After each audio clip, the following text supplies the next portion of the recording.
Thief's Gambit, A Tale of the Assassin Without a Name by Scott Marlowe. I cleared the spots from my wine glass with a quick swirl, pretending to appraise the puce swill the mule's proprietor claimed was wine when my attention was really on the scraggly-looking gentleman at the bar. He bought my ruse, unaware that I'd noticed him glancing my way and back at the door one too many times already. He was waiting for someone to arrive, someone who I doubted had my best interests in mind. My guess? He was waiting on Black Guardsman. Not for the first time I considered walking over to him and killing him. A stab to the throat in passing was all that was necessary. No poison. I don't deal with such things. But the sharp tip of any one of the half-dozen blades concealed on my person, inserted at the right location and depth, and he'd bleed out in short order. Just another dead man to add to the list I'd spent years compiling, and nothing noteworthy enough to raise suspicions in an establishment like the Mulling Mule. Part grog shop, part brothel. The Mule was a second home to some of the worst rogues, ruffians, and ruthless backstabbers our fair city had to offer. Even if my spy fell over dead right in the middle of the common room, it would attract no more attention than a dropped dinner plate. I wasn't one to leave a trail of bodies behind without reason, though. He'd dispatched a messenger boy soon after arriving, and now was loitering about with his face buried in a cup of grog, waiting only for his payment. My true contention wasn't with him, but with his employer, the Black Guard. They'd offered such a large bounty for information leading to my capture that all manner of street folk, from gutter swine to small-time corner bosses, now fancied themselves spies or informants. I knew the bounty amount, so I wasn't surprised that so many had come crawling out of the woodwork to harry me from my usual luxurious haunts. Their actions had forced me to frequent lesser and lesser establishments until only the lowest of the low of Alchester's drinking holes remained. But if it wasn't even safe to show my face at the Mule, which held the lowest spot in my mental list of minimally acceptable businesses, then I foresaw a bleak future of many lonely nights spent drinking at home alone. Such a prospect was intolerable on too many levels, so rather than flee ahead of the mercenaries coming to capture or kill me, a policy I'd engaged in going on 6 weeks now, I instead took a small sip of my wine and waited for their entrance. The next person to arrive was not a member of the Black Guard. A boy who, based on his age, was not a regular patron of the Mule, carefully closed the door against the night's cold before turning to scan the room. One of the Mule's prostitutes, half drunk by the way she almost fell out of her client's lap, noticed his arrival and called out to him suggestively. The boy responded with practiced indifference, though the woman and her client got a good laugh out of her chiding anyway. While they cackled away, the boy kept looking about the room until his gaze fell on me. With no further delay, he dodged through the crowd, stopping when he stood before my table. The boy was a picture of dishevelment, mussed hair, mussed clothes, and a mussed face. He might have looked halfway respectable if given the opportunity to clean himself up and acquire some new tailoring to replace his threadbare coat, dirty shirt, patched trousers, and scuffed shoes. "I have a missive for you," the waif said, holding up a folded scrap of parchment. Far from offering it to me, he kept it close to his person, as if afraid I might snatch it away. "How do you know it's for me?" I asked. "Because the lady who gave it to me said to come here and look for the gentleman sitting alone in the corner drinking wine." Intrigued, I returned my glass to the table, caught the boy's attention with my free hand, then made a sign with my fingers. Two closed, as if in a fist, with the other two at a 45-degree angle and the thumb touching them. He acknowledged my signal with one of his own, confirming my suspicions. The boy belonged to Alchester's Thieves' Guild. That meant, in all likelihood, that the lady who'd sent him had been Elizabeth West, an old flame of mine and someone I'd regrettably double-crossed the last time we'd met.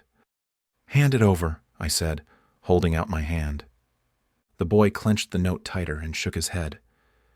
"The lady only paid me half the delivery fee. She said you'd cover the rest." "All right," I said. "What do I owe you?"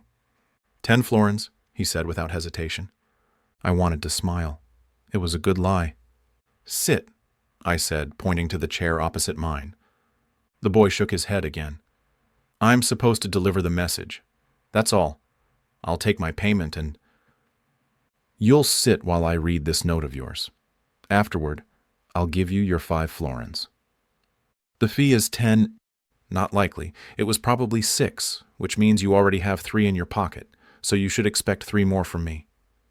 However, since I'm in a rare, generous mood, you'll get 5 and walk away happy because of it. First, though, you will sit.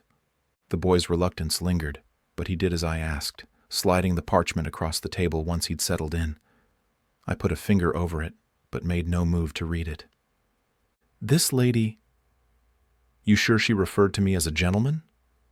Such language, where I was concerned, did not sound like Liz. Not exactly, the boy said, squirming. Out with it, then. What did she say? She told me to give it to the lonely-looking idiot sitting by himself. I chuckled. That was more like it. My response settled the boy's nerves, as he shrugged and said, I didn't want to insult you. I want my money. Don't worry, you'll get it. Hungry? No. I'd noticed him eyeing the plates a few tables away, boiled potatoes and slabs of roasted pork so fatty it turned the stomach to look at them. But to someone who probably hadn't had a full meal in days or longer, the plate must look like it had come straight from the king's very own table. Maybe a little, the boy said, swallowing. I gestured at the barkeep. No servers here. The pot-bellied, red-bearded owner and his wife, who manned the kitchen presently, did all the bustling about. When the proprietor arrived at our table, I said, A plate and an ale for the boy, and another glass for me. I'd appreciate a little less piss in the wine this time, too, if you don't mind. The man directed a scowl at me all the way back to the bar. When I'd first arrived, he'd greeted my inquiry into his wine list with a sneer and a chuckle. We got one kind of wine here, he'd said. Let me guess. House? Got that right. I was just glad they had wine at all and that it was a red and not some honeyed amber. My palate didn't favor such sweetness. One swirl of the house wine had instilled little confidence in its quality. Its brownish tint and sweet caramelized smell hinted at maderization. At least the proprietor had supplied a glass, though it had not come easily. Most of the mule's patrons drank from clay or wood. I, however, refused to stoop so low. Some sacrifices were simply too great. What's your name? I asked Elizabeth's messenger. The boy returned a suspicious stare. I shrugged. Make one up if you don't want to give me your real one. Braden, he said. What's yours? They say you don't have one. That your mother... I'm sure they say all sorts of sordid things about my mother, whoever they are. Of course, I have a name. I have many, actually. For tonight, let's go with Thomas. It was the one I'd used in public most recently, and since I rather liked it, I saw no reason not to continue using it, at least for a little while longer. So, Braden, I figured the guild kept their own fed a little better. Heavy hammer fallen on hard times? The name gave Braden pause. Not that he didn't recognize his boss's name, but that I'd drop it in such a casual fashion. Thjorn Heavyhammer Targalis and I go way back.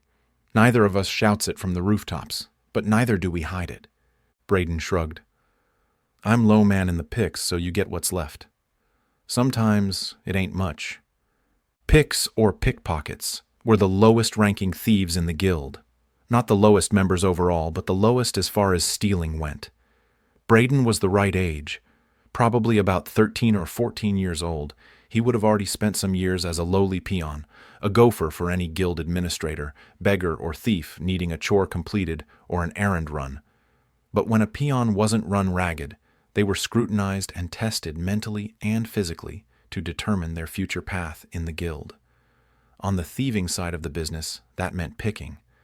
Like all picks, Braden tutored under a master thief now. That person's responsibility was to teach Braden everything he needed to know to thrive in his profession and survive. A thief's life wasn't all fun and adventure. A very real danger lurked behind every closed door and around every corner, so a thief's chance at a long life depended as much on the competence of their master and the instruction they gave as it did on his or her skills. I hoped for the boy's sake that someone had assigned him a good one. The proprietor delivered Braden's plate and ale, along with my wine. While the boy dug into his steaming meal, I swirled my wine and took a perfunctory sniff. It remained without character, So I returned the glass to the table and instead lifted the note Liz had felt so important she'd sent it via a pic rather than the more usual peon. The message, written in Liz's ostentatious handwriting, was terse. It read, "Usual place, usual time." I looked over the words one more time before holding the scrap of parchment over the table's stunted candle. As the note blackened, I recalled previous times I'd gotten such messages from Liz. Back then, such language meant quality alone time together. Now, I didn't know what fate such a message promised. I'd neither seen nor heard from Liz in 2 months, not since I'd deceived her by sending her back to her employer with the wrong prize. Our paths had crossed little in the past year, so I hadn't known if I would ever hear from her again. With that question now answered, I intended to leave to see her as soon as I concluded my business here. "You'd best finish up and head out," I said to Braden. He saw the look I threw at the kitchen door, where a very large, very heavily armed man now blocked the way. "Expecting trouble?" Braden asked between mouthfuls. "You know how it is. Sometimes it just seems to follow you." Even though he hadn't finished his meal, Braden understood the need to flee when the opportunity presented itself. He wolfed down one more bite, took a swig of his ale, then stood and held out a hand. "My fee?" "Oh, yeah." I counted out the promised 5 florins and slid them across the table. "Get going now. Things are about to get ugly. And I'm not talking about the barkeep's wife." Braden gathered the coins and ran off. Good timing, too. As he exited, 4 gents, whom I identified as black guardsmen by the unimaginative black shield stitched onto their white surcoats, strode into the common room. 2 guarded the door while the others looked about, presumably for me. One pair of steely eyes locked with mine. After one motioned to the other, they both headed my way. They made a straight line for my position, their visages so grim, even the mules' hardened rogues scurried from their path rather than risk their ire. They stopped before my table. I didn't let their hostile stares spoil my congenial mood, which I kept up for appearances alone now, since I didn't want them thinking their pursuit of me had gotten under my skin. "Greetings, gentlemen," I said, smiling. "As visitors to Alchester, I realize you may not be familiar with the best and worst taverns our fair city has to offer. The Mule, I'm afraid, is one of the worst. My recommendation is to go elsewhere, before you regret it." One of the men picked up my wine glass and slowly turned it over, spilling its contents onto the table. The liquid doused the candle and splattered onto the sleeves of my fine white shirt. I made no reaction other than to deepen my smile. Patrons who hadn't fled at the mercenaries' entrance did so now. The guardsmen posted at the exits allowed them to squirm past. Coins were exchanged with my betrayer, then he was gone with the others. Only a few seated at the far side of the room remained, as did the proprietor, who wisely remained behind the bar's relative safety as he said, "We don't want no trouble. Take it outside." No one paid him any attention. "The only one who's going to have any regrets is you," said the one who'd emptied my wine glass onto the table. "Stand up and come quietly. Resist, and I'll have no regrets about bouncing you off the walls a few times before we take you in." The other crossed his arms and chuckled. "Take me in?" I asked, leaning back in my chair and, under the table and out of sight, slipping a knife free from a hidden sheath in my pant leg in the same motion. His choice of words had me perplexed.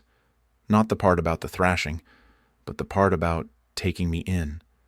I didn't take the tone he'd used to mean, "We're taking you in so we can kill you somewhere private," but something more like, "We're taking you in because we have something else planned." The only plan the Black Guard had for me since I'd killed someone under their protection, an act they considered an unacceptable blemish on their otherwise impeccable reputation, was to end my life. Upon my subsequent encounter with them, I'd expected an immediate exchange of steel, not words. Yet these guardsmen hadn't so much as put hands to hilts. Such behavior piqued my interest.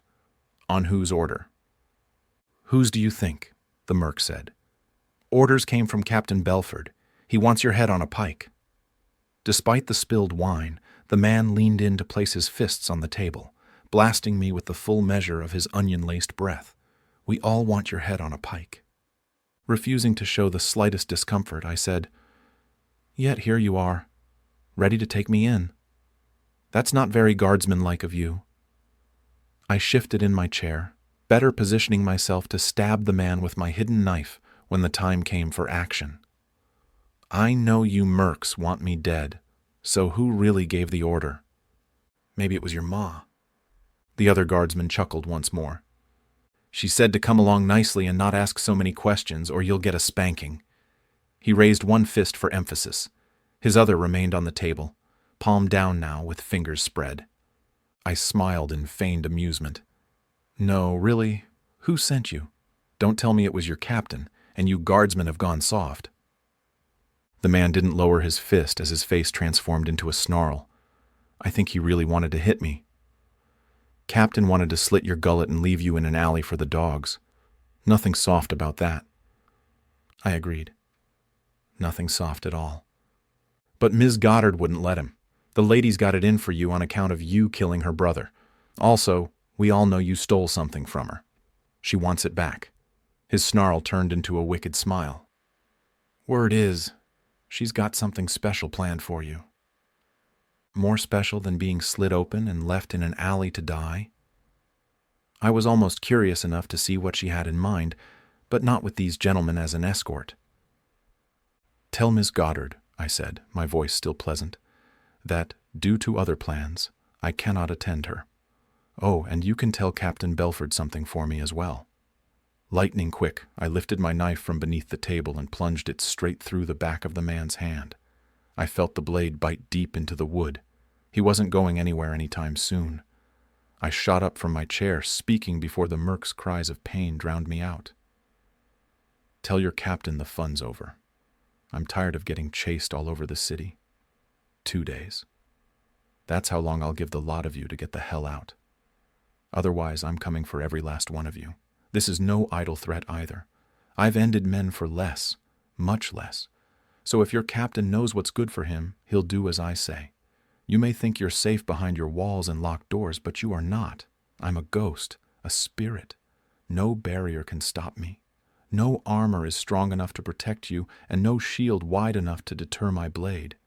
So sleep with one eye open, because I'll be there when the night is darkest, ready to slice my killing blade across your throats." It was an excellent speech. A bit overdramatic, but it effectively touched on my grievances while communicating the consequences of not complying. Too bad most of it was lost on the mercenary. The whole time I spoke, his eyes grew wider, even as his face turned successively darker shades of red. Finally, he emitted such a roar of pain, I felt compelled to strike him across the jaw hard enough to knock him out cold, just to shut him up. While he sank to the floor, the other one, who no longer chuckled, rounded the table with fists raised. I yanked my knife free, meeting him head on. Ducking under his swing, I knocked his head back with a stiff uppercut, then leveled a sidekick at him that sent him stumbling back. The two left to guard the front door, and the one at the back ran at me like juggernauts, knocking chairs and tables aside in their haste to engage me. Along the way, they drew their small swords. Against anyone else, my opponent's numbers gave them the advantage. Against me, they'd no advantage at all, as I took the unexpected tactic of rushing the pair of guardsmen rather than the one coming at me all alone. All the guardsmen wore armor, but only hauberks and leather, not the nasal-guarded helmets, greaves, gorgets, and vambraces of men marching into battle. That left ample opportunities for my long knives, which I drew now. We met at the room's center. The mercs chose low guard positions, sweeping or jabbing their swords at my midriff. I met both blades with my own, allowing them to slide free as I closed to within inches, whereupon I smashed a knife hilt into one of the men's faces, then sliced open the other's cheek. That sting caused the guardsman to reel back, allowing me to jam my knife through the links of the first one's chain shirt and into his torso. He grunted in pain, falling away just as the one running from the back reached me. This new adversary demonstrated greater skill, giving me a swift lesson in swordplay. His efforts forced me to retreat one step and then another before the one I'd kicked rejoined the fray. Diving past them, I somersaulted, regained my feet in one fluid motion, spun around, and for all my effort found myself worse off as one of the others jumped back into our skirmish. At least the one I'd stuck in the gut hadn't risen yet. Ducking beneath the swing of one sword while dodging a jab from another, I scored an ineffective slash across one of their hauberks before they forced me back. I put one of my knives away, taking hold of a chair to swing it around and let it fly like a missile. It slowed one merc, but only for a few seconds. Yielding more ground, I entrenched myself amidst the room's tables and chairs to keep all three of them from coming at me at once. Still, I found myself fighting off multiple attacks from multiple angles. Thrust, slash, and parry became the moves of our dance, with them attacking and me defending. Such a situation was untenable, and it was only a matter of time before one exploited a hole in my defenses. So, with a flurry of knives, I drove them back, then beat a hasty retreat, stopping when I had a window at my back. I undid the latch and swung the window wide, letting in a burst of cool, nighttime air that reminded me I'd left my coat hanging by the front door. "Gentlemen," I said, sheathing my blades. "You've been excellent sparring partners, but now I must take my leave. Keep in mind my warning. You have 2 days and not a second longer." I leaned back into the window, twisting as I fell through so that I landed flat on my feet. Too late. I realized someone was waiting there to greet me. A swift punch to the gut doubled me over. "Going somewhere, Thomas?" Captain Geoffrey Belford grabbed the front of my shirt and threw me against the wall. Despite our previous exchange at the Progressive Society's gala event, which had been nothing but congenial, the captain did not look happy to see me. He must have felt furiously stupid once he'd realized that Thomas Thornton and the assassin whom his company had marked for death were one and the same. "I've got a mind to beat you bloody," Geoffrey said, "but Gwendolen wants you brought to her unharmed." The man differed in appearance from the others only by his surcoat, which had the badge of a captain sewn across the usual black shield. Geoffrey had his blonde hair slicked back, beard trimmed, and goatee well oiled. Despite the stiff clench of his jaw and steel-gray eyes narrowed to needle points, he was a handsome man. I think he meant to skewer me with his gaze alone. "So it's Gwendolen now?" I asked, gasping out the words as I struggled to regain my breath. "I didn't take her for the type who traded down." Captain Belford's response was another punch to my stomach. I was ready for it this time, so it didn't quite double me over. It still hurt, though. The man must have lead bars in his gloves to hit that hard. "Still," Geoffrey said, "she knew you'd resist. As long as we don't break anything, she shouldn't complain too much." Laughter from behind the captain announced the presence of others. Not the entire host of black guardsmen I saw by the lanterns some held, but far too many for me to win my way free. One merc elbowed his way to the front. "I want first crack at him," the guardsman said, a bloody napkin wrapped tight around the hand I'd stabbed. His other was curled into a meaningful fist. Geoffrey chuckled. "Don't worry, boys, everyone gets a crack. But first, let's take this somewhere more private." The situation was already too private for my liking. Though the street in front of the mule was rarely empty, it looked nearly deserted now. Only a handful of bystanders hung around, their hopes of witnessing a show of violence outweighing the risk of running afoul of the guardsman's temper. Rough hands grabbed hold of my arms, but before it went any further, a deep baritone sounding from behind the gang of mercs froze everyone in place. "By order of King Classus, release that man!" Only one sort of person invoked the king's name in that way. As if I didn't already have enough problems, here was an officer of the king's magistrate, come to arrest me, or worse. He wouldn't have come alone either. With this many guardsmen about, my guess was that he'd have at least a dozen cobble-stompers at his heels. Here they came, too, plowing through the center of the mob, their mere presence prompting the mercs to step aside rather than challenge the king's authority. But the mob parted only enough to allow a single man through before closing ranks behind him. One magistrate, all by his lonesome, did not bode well for my release or the magistrate's life. King's authority or not, he was either the most courageous fellow in the fiefdom or the most foolish. Given the circumstances, I hoped for the former. A man of extreme confidence, bravery, and resolution. Someone who exuded authority, his every word heavy with command. If this person was anyone else, if an insecure boob emerged from that crowd of brawn and steel, Then I figured I was about to witness his rash display paid for in blood. If ever there was a time I hoped I was wrong, this was it. Unfortunately, I was not. As the king's officer stepped free from the last of the mercs, I saw he was a young, fine enough-looking fellow dressed in a serviceable gray coat and vest with a functional but dull cravat. His features were a display of order and cleanliness, right down to his neatly combed hair, clean-shaven face, and, if I wasn't mistaken, meticulously trimmed eyebrows. He wore thin spectacles, which he pushed to the bridge of his nose as he stepped into the small clearing we occupied. I wanted to groan. This dainty was about to have his head handed to him. Either he remained acutely unaware of this, or else he'd something of that other imaginary man inside of him, the one with the fortitude of a rock, for he paid no heed to the hard stares assailing him from all directions as he strode right up to Captain Belford. Despite his height disadvantage, I don't think the man stood more than an inch over 5 feet, which was short indeed compared to the captain's 6.5. The magistrate looked straight up at the captain without the slightest display of consternation or fear. Whoever the hell this person was, he had some stones. "You will release this man into my custody immediately."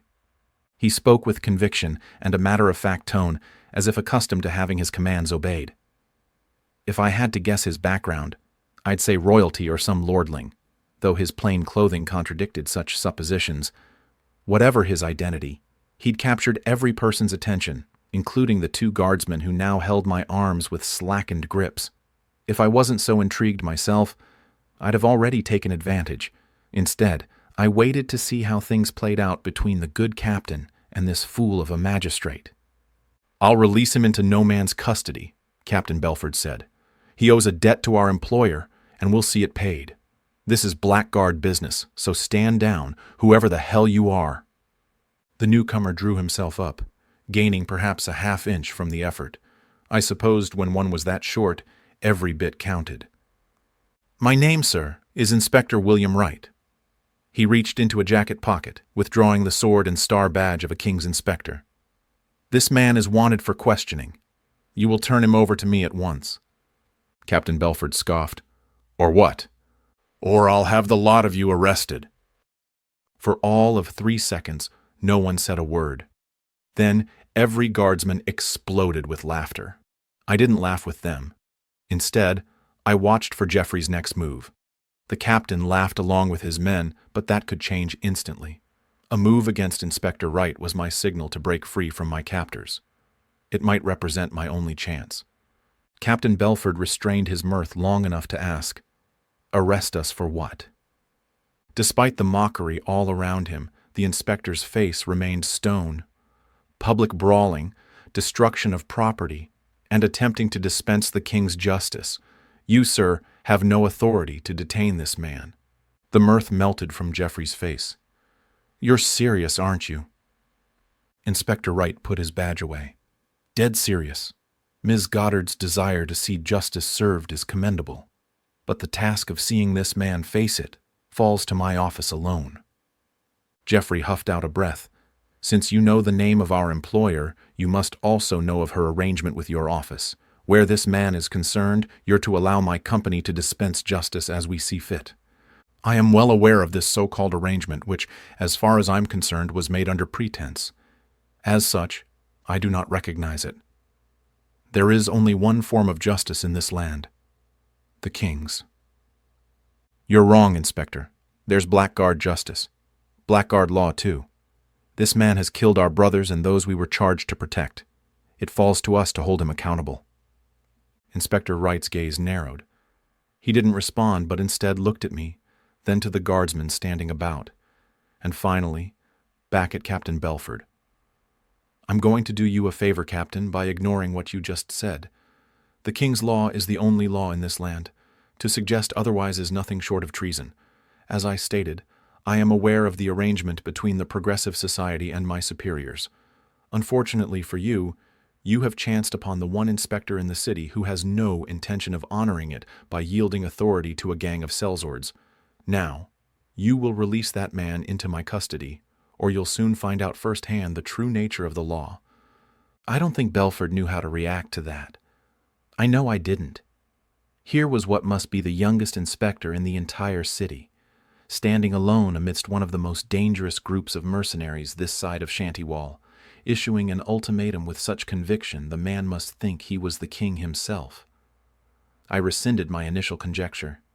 This man was neither brave nor foolish, but absolutely insane.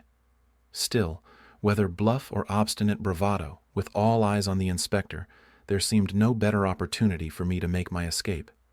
Tearing loose from the grip of the guardsman to my right, I spun around and slammed my fist into the nose of the other. While he staggered back, I returned my attention to the first and cracked him across the cheek. That cleared my escape route back through the same window I'd used to land myself in this mess in the first place. Inside the mule, the proprietor grumbled while righting chairs and returning tables to their correct position. One look at me and his grumbling turned to shouts for me to get out. The usual exits were not an option, so after a quick detour to grab my coat, I ran for the stairs. I was already taking the steps in 2s and 3s when a flood of mercs burst into the mule. At the top of the stairs, I ran down a hallway lined with doors. Trying the first, I found it locked. I had better luck with the next.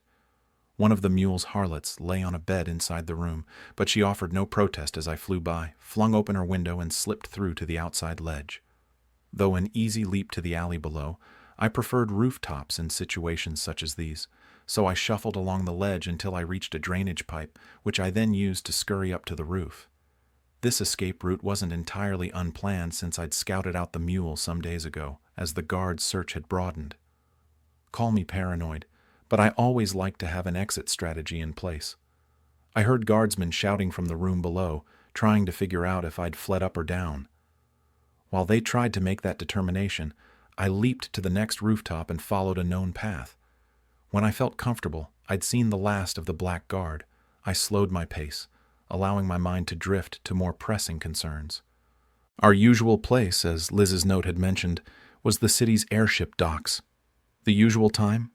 That rapidly approached, so I ran and leaped from one rooftop to another beneath the dark, clear sky, thankful that such activity abated the night's chill. The autumnal equinox had come and gone, and though we'd yet to feel the first icy tendrils of winter, everyone knew it was coming soon. People were bracing themselves, readying coats, scarves, and winter hats, and staying indoors on nights such as these, when the icy wind of the Oogles swept south across the Verness steppes to assault our fair city with its frigid breath. Nights this time of year were often quiet, like a graveyard or, in this case, the warehouses and berthing towers of the airship docks, which found solidarity in emulating the murmur of vessels coming and going via the silent winds. One such airship departed now, the alchemical gases in its great oblong balloon lifting the wood-framed dirigible free from its tower to drift soundlessly away into the night. Other airships, dark and quiet, docked at different points along half a score of the multi-bayed towers rising into the sky. Each tower had been built back in the day when build-up had replaced build-out as the rallying cry of forward progress. Alchester, which some like to call the jewel of the fiefdom, was the capital city of Calendor, and therefore the center of trade and commerce in this little corner of Ool. Naturally, and by royal decree, it had to possess the most modern, advanced airship docks, not only in our fiefdom, but across all 4 of them. Liz and I used to spend a lot of time here. Our usual place, at the very top of Berthing Tower 6, was just 1 tower out of 10 never to have seen use. Again, back in the day, city planners had worked alongside the best and brightest from the League of Merchants, formulating projections that had called for the construction of 20 towers to meet the demand in airship commerce they were sure was coming. Only with all 20 towers completed had the true economic reality of the situation set in, as new, more grounded projections called for a mere half the initial number of towers. With no other use for the extra towers, each one had been sealed and left dark. But the absence of an official purpose didn't mean they lacked an unofficial one. Vagrants, the occasional group of juveniles, and others, such as me and Liz, found corners and niches inside, which afforded respite from the elements and the quiet solitude to see to other business. I found my way inside the familiar tower by the usual means. The interior was like a tomb, dark, quiet, and cold. I let my eyes adjust to what sparse light leaked through the tower vents. Not much had changed, though one corner was sectioned off with bedsheets and rope, with multiple pallets covering the floor on the other side. Someone else had found some solitude of their own here. No one was here now, though, so I started climbing the stairs through a latticework of wood and metal framing. The foundations were stone, but the exceptional height of the towers demanded a more pliable solution to stave off shearing wind forces and the occasional movement of the earth. I knew this because engineers had tried stone in similar construction projects long ago. If they'd meant to build a pile of rubble, then they'd done an excellent job. I ascended past one empty docking bay after another. At each level, the wind howling against the tower's thin metal walls grew worse.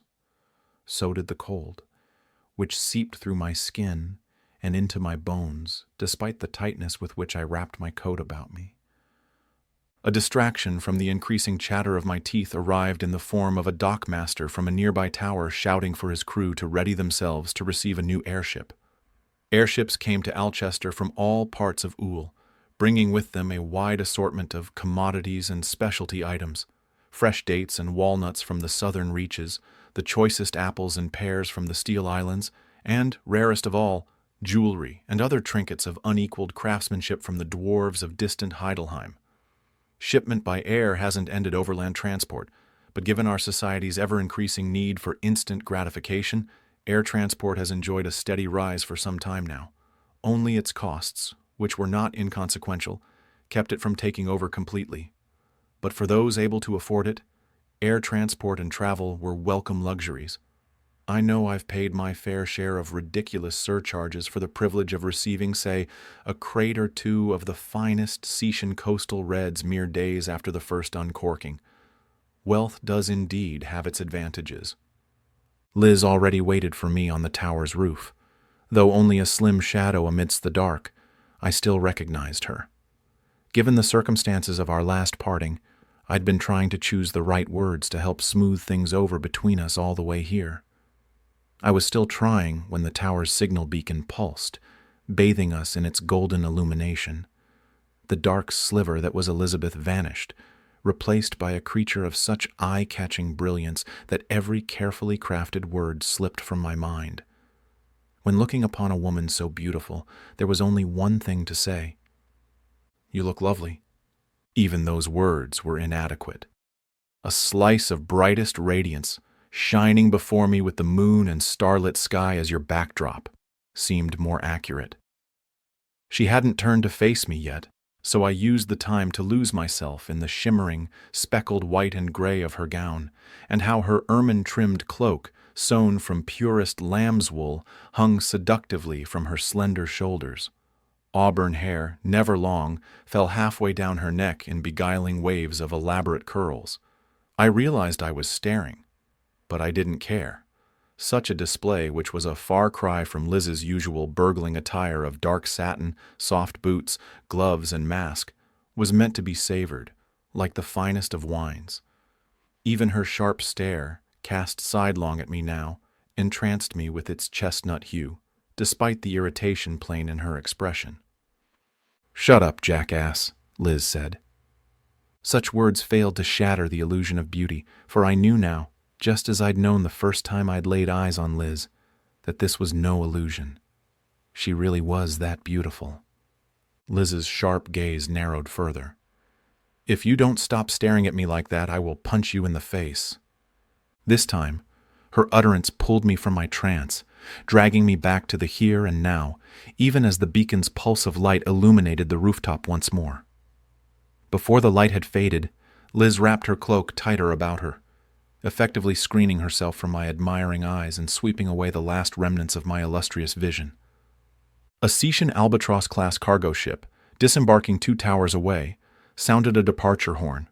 The single burst of noise faded quickly, but the vessel was lit with so many alchemical glow lamps along her hull, masts, and on the outside of her balloon that tracking her progress as she started her lazy ascent into the night sky was easy. Whether full or empty, albatrosses were ponderous vessels. But since no airship left Alchester empty, I knew this one probably burst with return goods, making her progress even slower than usual. Liz also tracked the dirigible's movement, seemingly in no hurry to say anything more to me.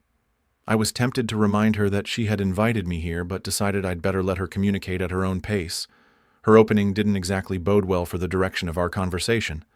As the cargo vessel continued drifting away, she finally said, "You screwed me." "Yes, about that. I thought, or rather wanted." She turned sharply toward me. The pulsing tower light bestowed another glimpse of pure magnificence upon me before all went dark again. Even when she was angry, she looked lovely. "You made me look like a fool," she said. "Yes, I know, sorry. I didn't mean—" "You never do. When the warders realized I'd given them the wrong document, they almost showed me the door. The only reason I'm even still talking to you is because they didn't. But it was a damn close thing." I waded in carefully. "I'm glad they kept you on, but it's not as if you need the work." Liz was an accomplished thief, with all the benefits and privileges of the Thieves' Guild at her disposal. She hadn't wanted for anything for a long while, so I didn't think this was about money. Still, we hadn't spoken in some time. Circumstances might have changed. "You don't need the work, do you?" "Only to keep my sanity intact. Working for the warders isn't like working for the guild. I choose the jobs and keep my own schedule. I don't answer to anyone. You almost ruined all that for me." Freelance work had its benefits. I should know. But I hadn't realized Liz wanted to embrace the life. If I had, or had thought to ask, I would have at least thought twice about getting her into trouble. "Sorry, Liz, really. If there had been another way, I wouldn't have switched the schematics, but given what had just happened, it had all started with a simple job: kill the artificer, Aravar Tillwood, and steal the plans.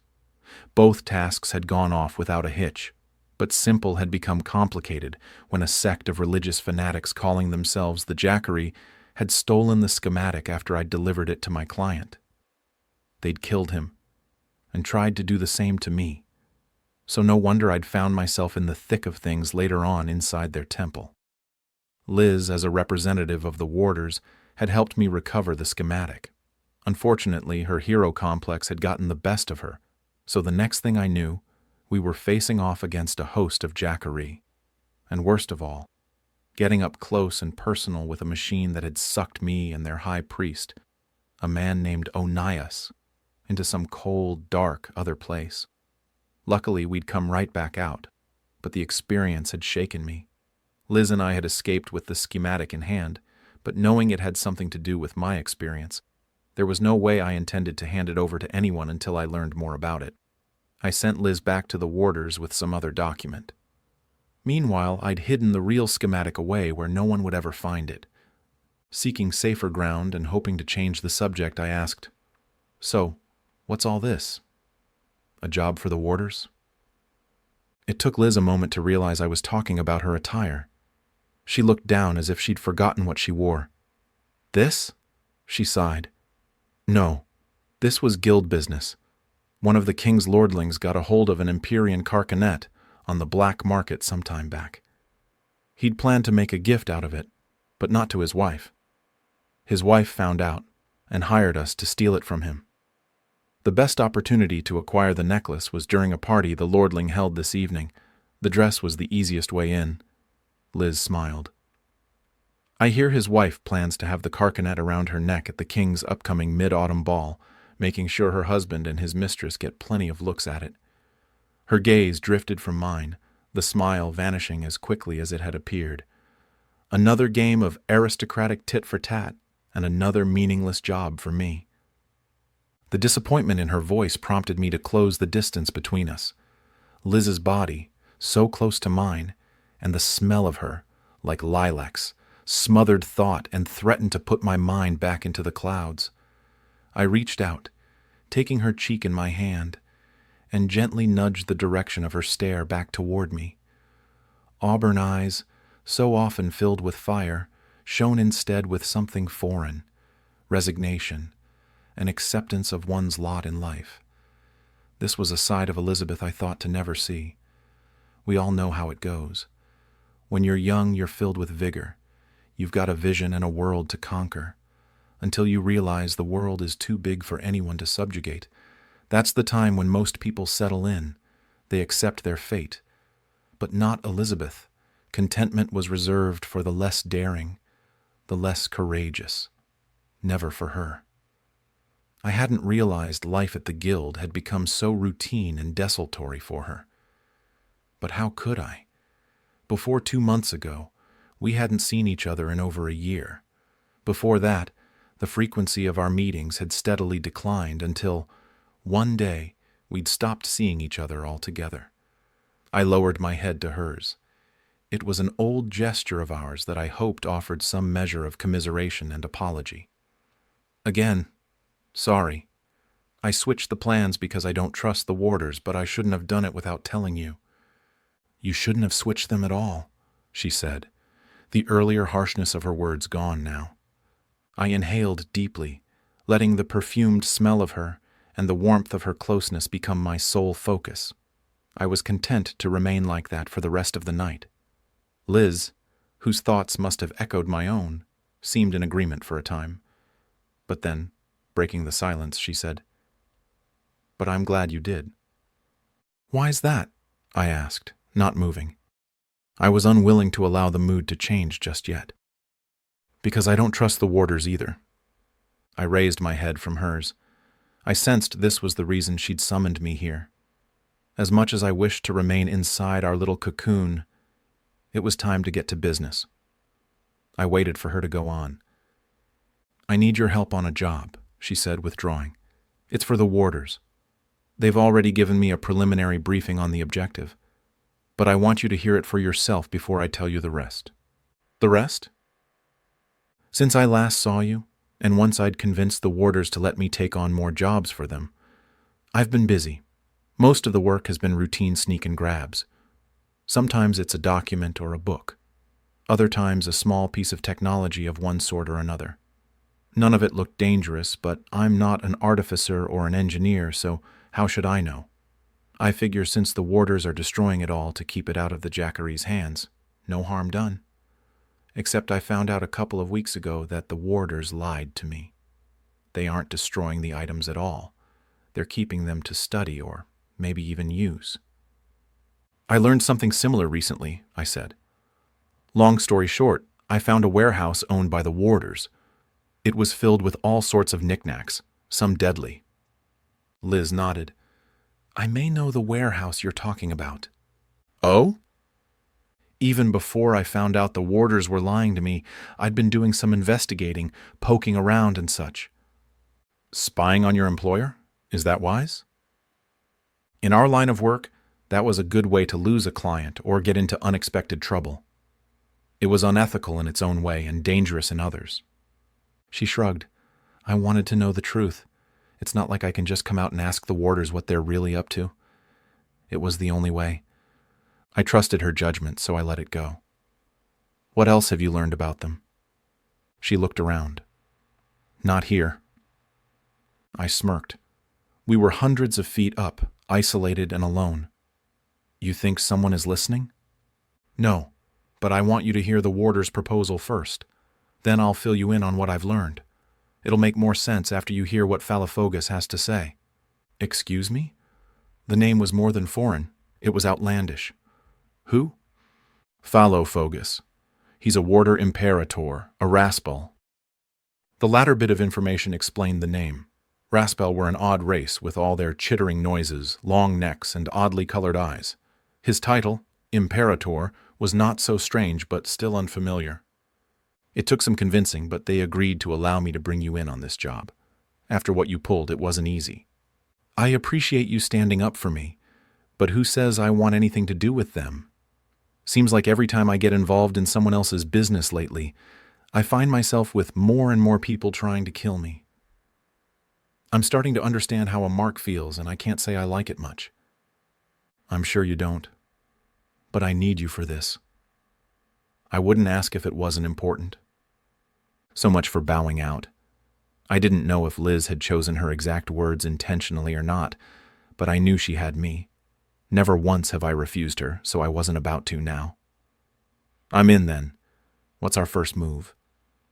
"Thank you," she said, lips turning into a smile that melted men's hearts. I know it had melted mine a time or two. "We go meet the warders." "Right now?" "Not right now, you idiot," she said, still smiling.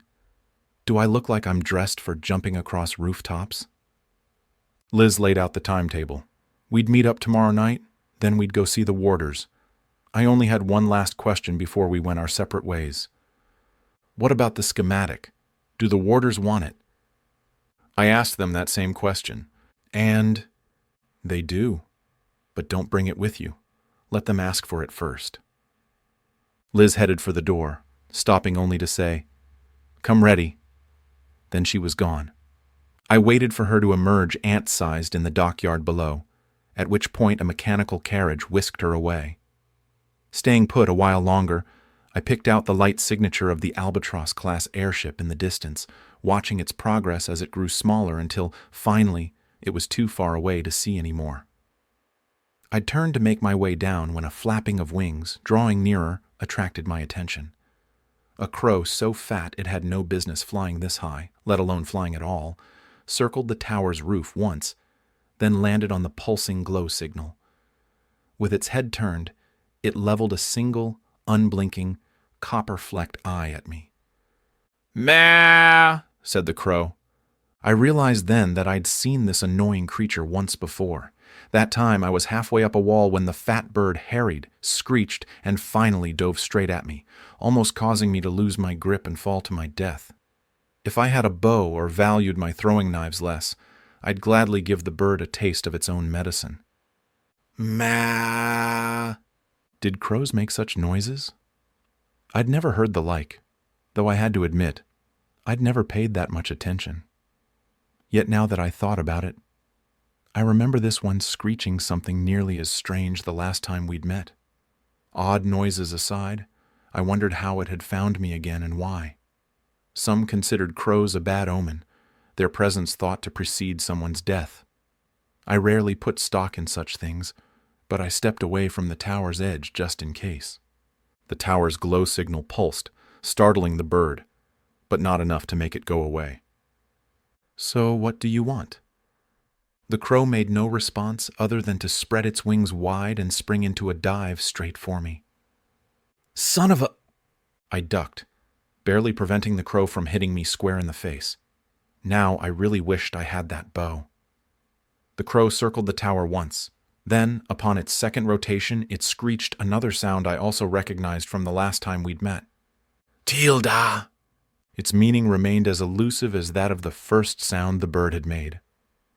I wondered if any linguists in the city understood bird speech, because that was the only chance I had at deciphering this idiotic crow's bizarre noises. The crow circled the tower again, then broke off and started flying away. Right before it disappeared from view, I swear it looked back, as if urging me to hurry and come along. Idiotic bird, if it thought I'd leap off the tower to follow it. The entire episode was strange, but with the crow gone, my mind turned to more pressing matters, like where to get a nightcap on this side of the city at such a late hour. Such thoughts occupied me all the way down from the tower's heights. With no other carriages waiting outside, I hoofed it down the road, leaving Berthing Tower 6 and the airship docks behind. I laid low the next day, sheltering in the relative safety of a little place I kept in the Shambles. The Shambles, put simply, is not a place for decent people. It's not a place for indecent people either, but even the scum of the earth have to live somewhere. It's a quagmire of sorts, full of low-life junkies, cutthroats, pimps, whores, and roving street gangs. Shamblers are generally unfriendly chaps. A person who values their purse, their life, or both should stay out and expect no help from city watchmen who patrol around the district rather than set foot inside its borders. Strangers are not welcome. In fact, they're considered easy prey and often targeted for theft or murder. To my present benefit, this included the Black Guard, who were foreigners in our city. Someone had warned them about the Shambles, since word had reached me that so far they'd excluded the district from their searches. Too bad. I relished seeing how they'd fare against underhanded Shambler tactics, which make my methods look chivalrous by comparison. My living arrangements in the shambles, needless to say, are not ideal. A noisy tenant above my single-room apartment stomps on the floor all day long. A woman with 4, or is it 5, brats who never stop screaming lives across the hall, and a mephitic odor infects every inch of the building, though it always seems worse inside my room. It's not unusual to wake in the middle of the night to the sound of brawling, yelling, or sometimes sobbing, and I never sleep with anything less than 2 knives nearby.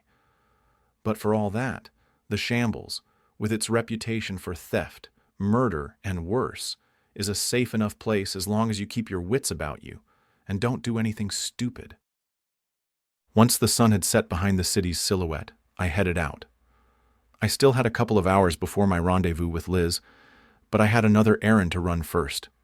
The usual shouting behind closed doors assaulted me as I traversed the hallway outside my room and climbed the stairs to the tenement's roof. I saw no one, which was fine by me. I hoped I'd get lucky and not run into anyone at all. Wishful thinking, it turned out. As soon as I rounded the banister on the 5th floor, a door opened, revealing the shadow of a girl.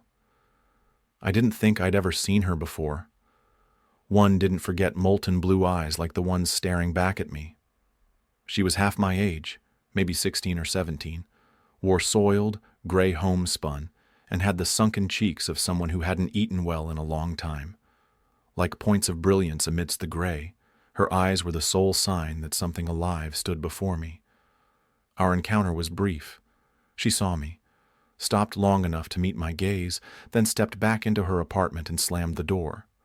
I was dressed for work, so I didn't blame her for not wanting to make conversation. Black leather boots, well-oiled with whisper-quiet soles, tight-fitting black pants with hidden slits for half a dozen small knives, a black shirt and vest, both gambeson-like to absorb blunt force attacks, and a black mask which revealed nothing but the slit of my eyes. A long knife was at each hip, and I'd another pair at each shoulder for throwing. When I knew the details of a job ahead of time, I might also bring a pack containing grapple and line, a handful of alchemical glow sticks, lock picks, a cutter, wedge, soft hammer, and a few other knickknacks helpful in getting me into and out of places. But since tonight's activities remained a mystery, I traveled light, with only the glow sticks and lockpicks inside my belt pouches. Outside, the icy darkness of night embraced me. I wasted no time jumping to the next rooftop to start along a well-known path leading toward the general vicinity of my first stop of the night. The roadways and avenues of Alchester's skyline are not unlike the usual ones found on the ground. People, mostly thieves and others like myself, judiciously use them when circumstances require the avoidance of cobble-stomper patrols or other bothersome entanglements. For some, the circuitous byways and lanes are a means of survival, the first rule of surviving the streets being to stay off them in the first place. Up here, it was easier to claim a dark crevice or corner of your own, with little fear of discovery from the bullies and gangs ruling the streets below. I'd spent more nights than I could remember hiding up here. Not alone, but with my older sister, Olivia, whose life had been at risk as much as mine in those days thanks to our parents' deaths, or murders, since that's what it had been. It's not a gallant tale of honor and sacrifice, but one of deceit and betrayal. Suffice to say, our father made enemies who captured and killed him and our mother.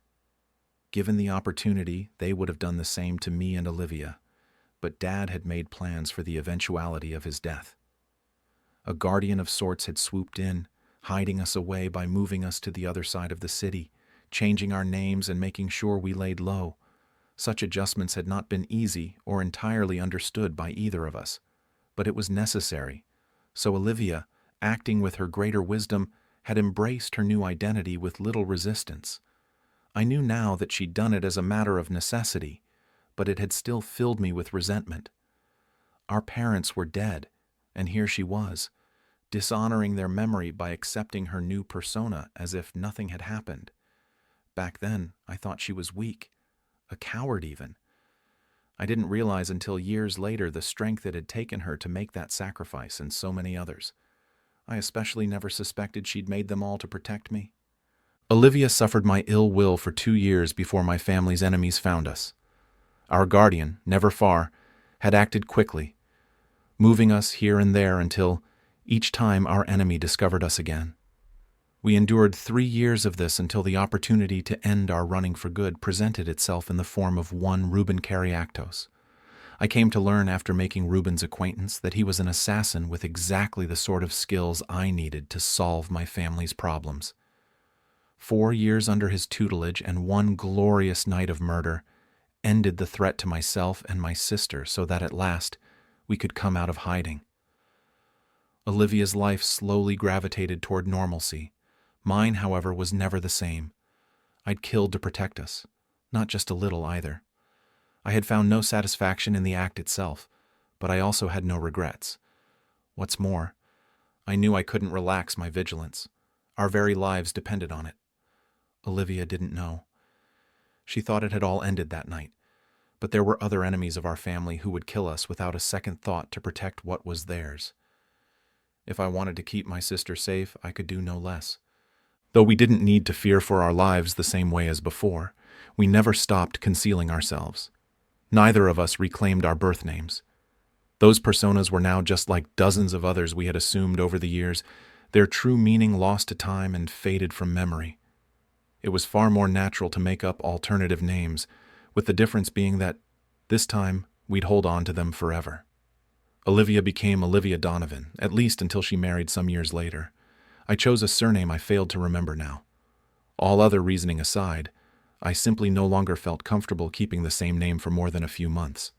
That duration shortened as, over time, circumstances dictated I shed them sooner and more often so that a name became like a shirt to put on for the day and change out with the setting sun. Some of my choices were elegant, others comical. I don't remember every one of them. Most of the time it was enough to keep the current and most recent or two fresh in my mind. So many false identities wore my memory down over the years until I confused one with another, and so forewent the everyday use of one altogether. None of those names had been my real one anyway. I'd never forget that one, but neither would I ever use it again.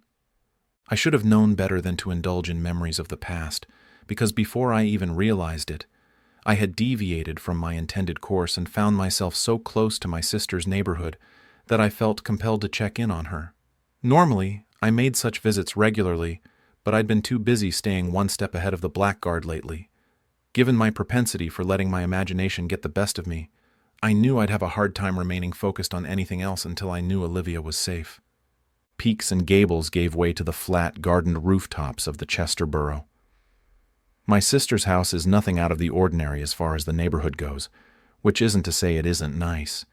It has the same aged brick and stone, large windows and twin chimneys poking up into the sky that they all do.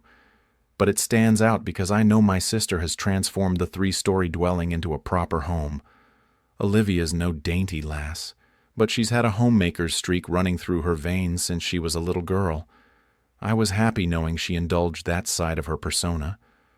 I stopped on a rooftop directly across the street from her house. It's my usual vantage point. I never get closer. Olivia and I haven't seen each other in some years now. She's moved on from the life we once led, and I've never seen the point of reminding her of it by intruding.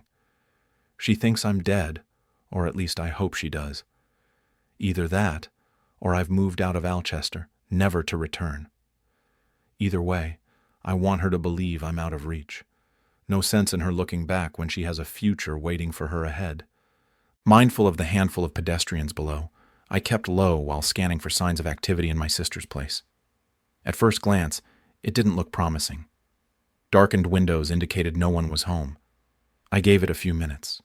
As luck would have it, I soon spotted Olivia making her approach down the sidewalk. She was not alone, but with a man whose arm was wrapped about her waist. They smiled at each other, talking and taking light, unhurried steps.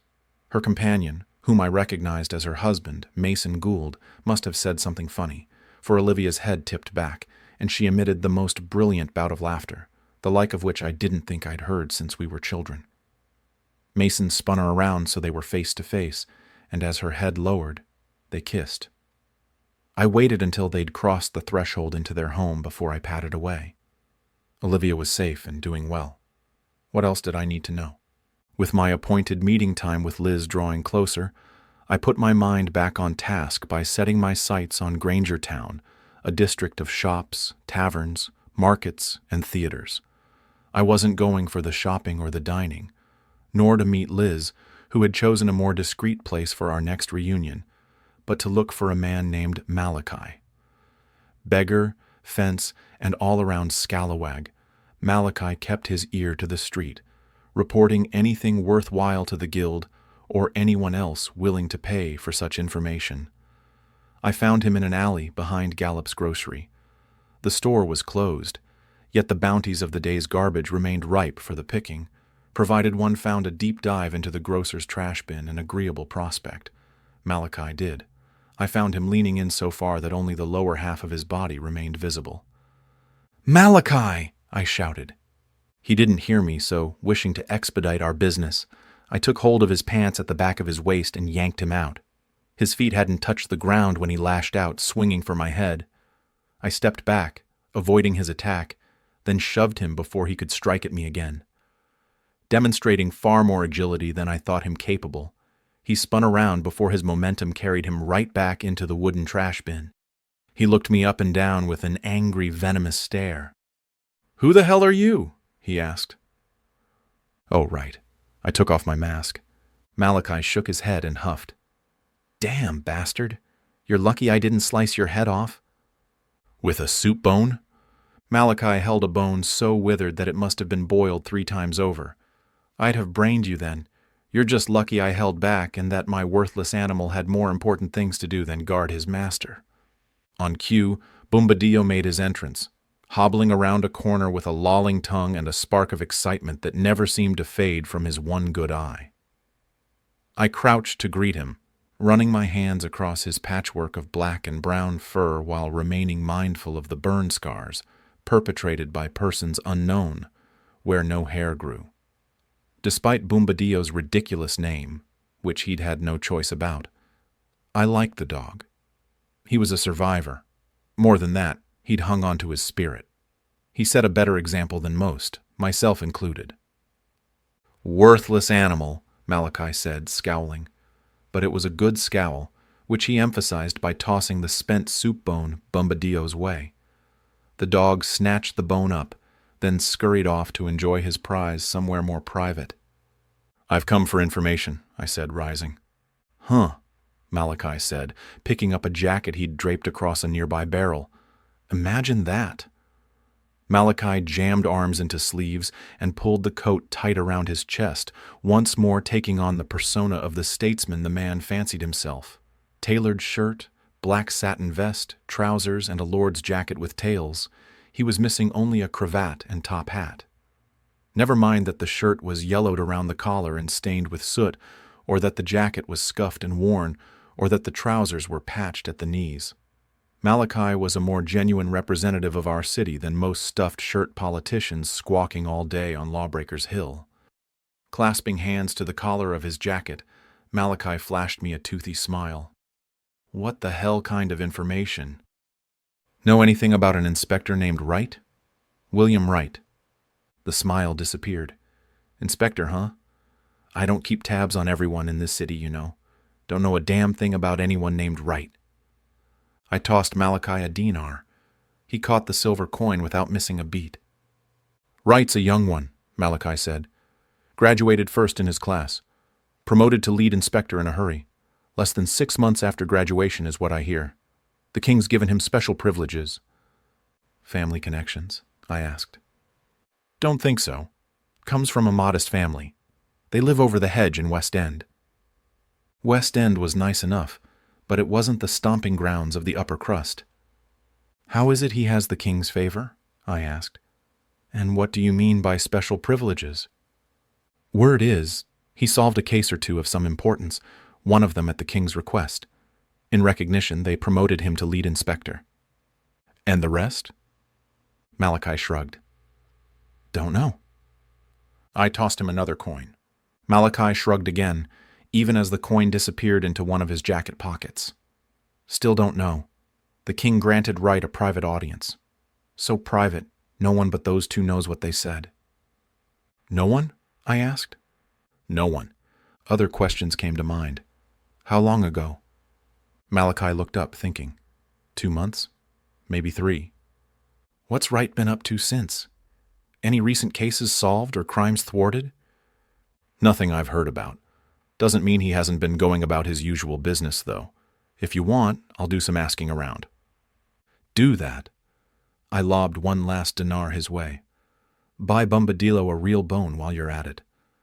Returning to the rooftops, I ruminated over the situation with Inspector Wright while I headed straight away for my meeting with Elizabeth. This wasn't my first run-in with the law, but the inspector represented a novelty since it wasn't every day a man with the king's favor came looking for me. He'd said he wanted me for questioning, which might mean nothing or everything. I wouldn't know either way until Malachi got back to me with something more. Patience was amongst my virtues, so I'd wait to hear from him, then figure out what to do about Wright. If it came to it, I'd thank the inspector for creating the distraction I'd needed to escape the guardsman, then I'd kill him. As expected, Liz was already waiting at our rendezvous spot. You're late. Sorry. With no reason to share my meeting with Malachi, I said only, I'm here now. Liz was dressed for thieving, dark satin leggings and shirt, a studded vest of soft leather, black bracers on each forearm, and a small array of daggers and knives tucked away in belt and leg sheaths. A hooded cloak protected her from the night's chill, and a black sash concealed her face. A line of pouches at her belt held the tools of her trade. It was a far cry from her outfit of last night, but no less alluring in my mind. We always made quite the pair, didn't we? I asked. No time for chit-chat, she said. Follow me and keep it tight. She led us on such a jaunt that, when we finally stopped, I felt compelled to ask, couldn't we have met closer to the actual meeting location? Liz shook her head. I needed to bring you here in a specific way. That's how the warders like to play it. That explains the 2 hoods following us. I didn't peg the warders for rooftop dwellers. I'd noticed the lookouts a few blocks back, each moving toward us from different directions. So far, they'd kept their distance. Saw them, huh? She asked. I figured you would. Just keeping an eye on us. Standard procedure for the warders. Don't worry, though. They know me, so you're safe. I was more curious than worried. Why the precautions? What are the warders nervous about? Anything and everything. We descended to street level via a nondescript building's back stairs. Once we were safely on the ground inside a very dark alley, Liz continued. They're a paranoid and secretive bunch, she said. With good reason, too, if half the things I've learned are true. No, I'm not going into details now. Later. Right now, keep quiet and follow my lead. We walked to the other end of the alley, turned, and stopped behind a tall, silent building where a metal door at the bottom of a short flight of stairs beckoned.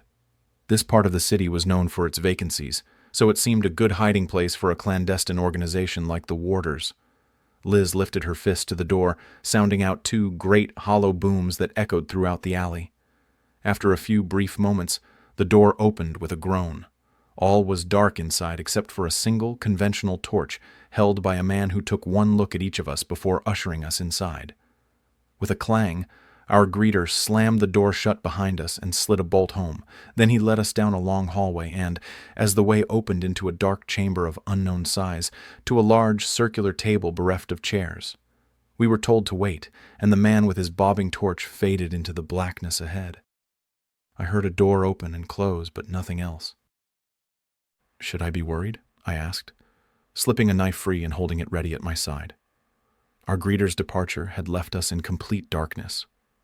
No, Liz said, unworried. This is how they do things. Maybe they need to rethink their process. They're making me nervous. Relax. It shouldn't be much longer. Footsteps drawing near followed the sound of a door opening. Oh, good, I said. Maybe they're coming to light a fire. I think it's colder in here than outside. Increasingly bright light from a pair of torches revealed 3 individuals. 2 mop-haired boys, each carrying one of the torches, and a gentleman dressed in a jacket, vest, and bowler. The boys broke off to light candles, which we saw mounted all around us on tall candelabras. Meanwhile, the gentleman stopped at the other side of the table. He offered no greeting other than to look us up and down with a stony expression, while waiting for the boys to finish their task. His demeanor, while not overly friendly, was at least neutral and non-threatening. The longer we all stood there, the stupider I felt for having my knife out. Still, I'll take stupid over dead any day, so I kept the knife at my side until someone gave me a reason to put it away.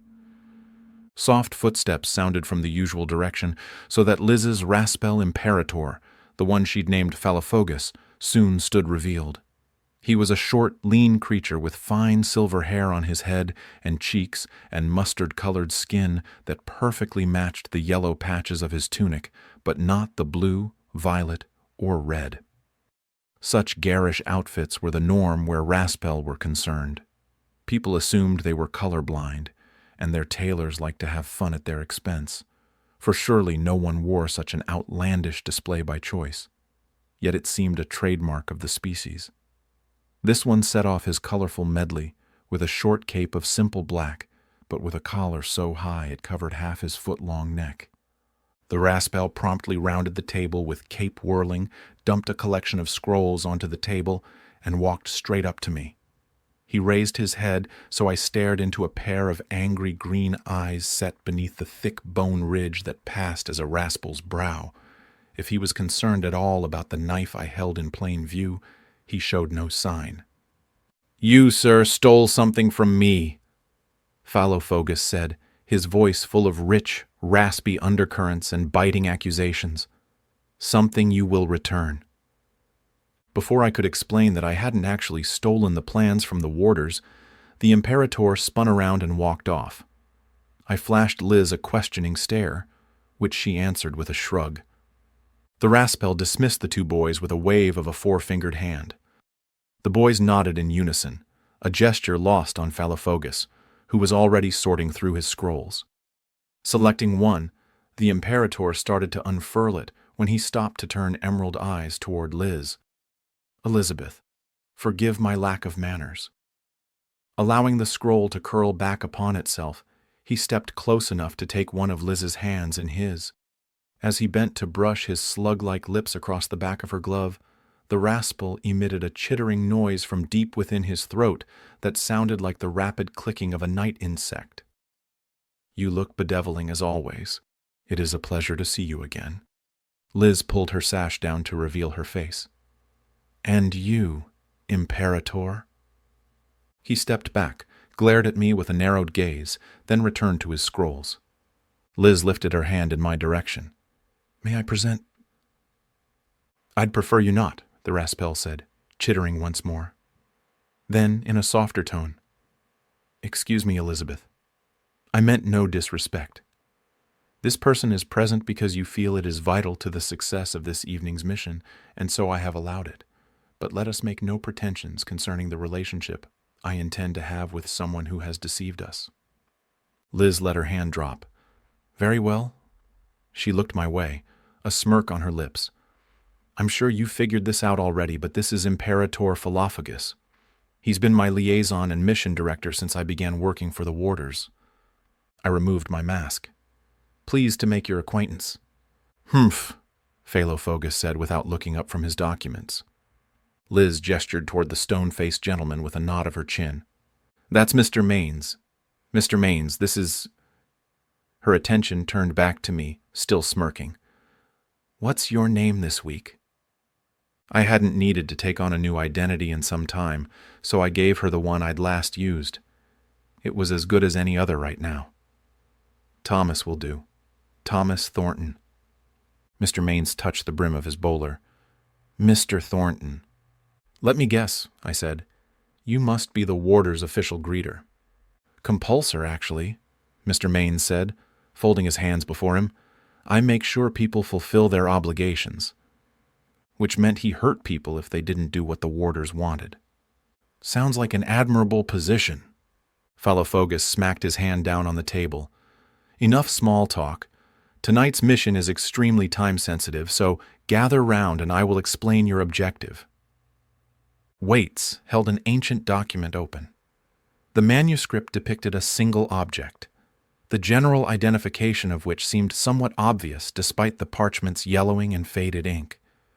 The object was a rod, or, given the ornamentation at its crest, a scepter. But if I'd learned anything from dealing with the warders and their ilk, it was that things were often more than they seemed.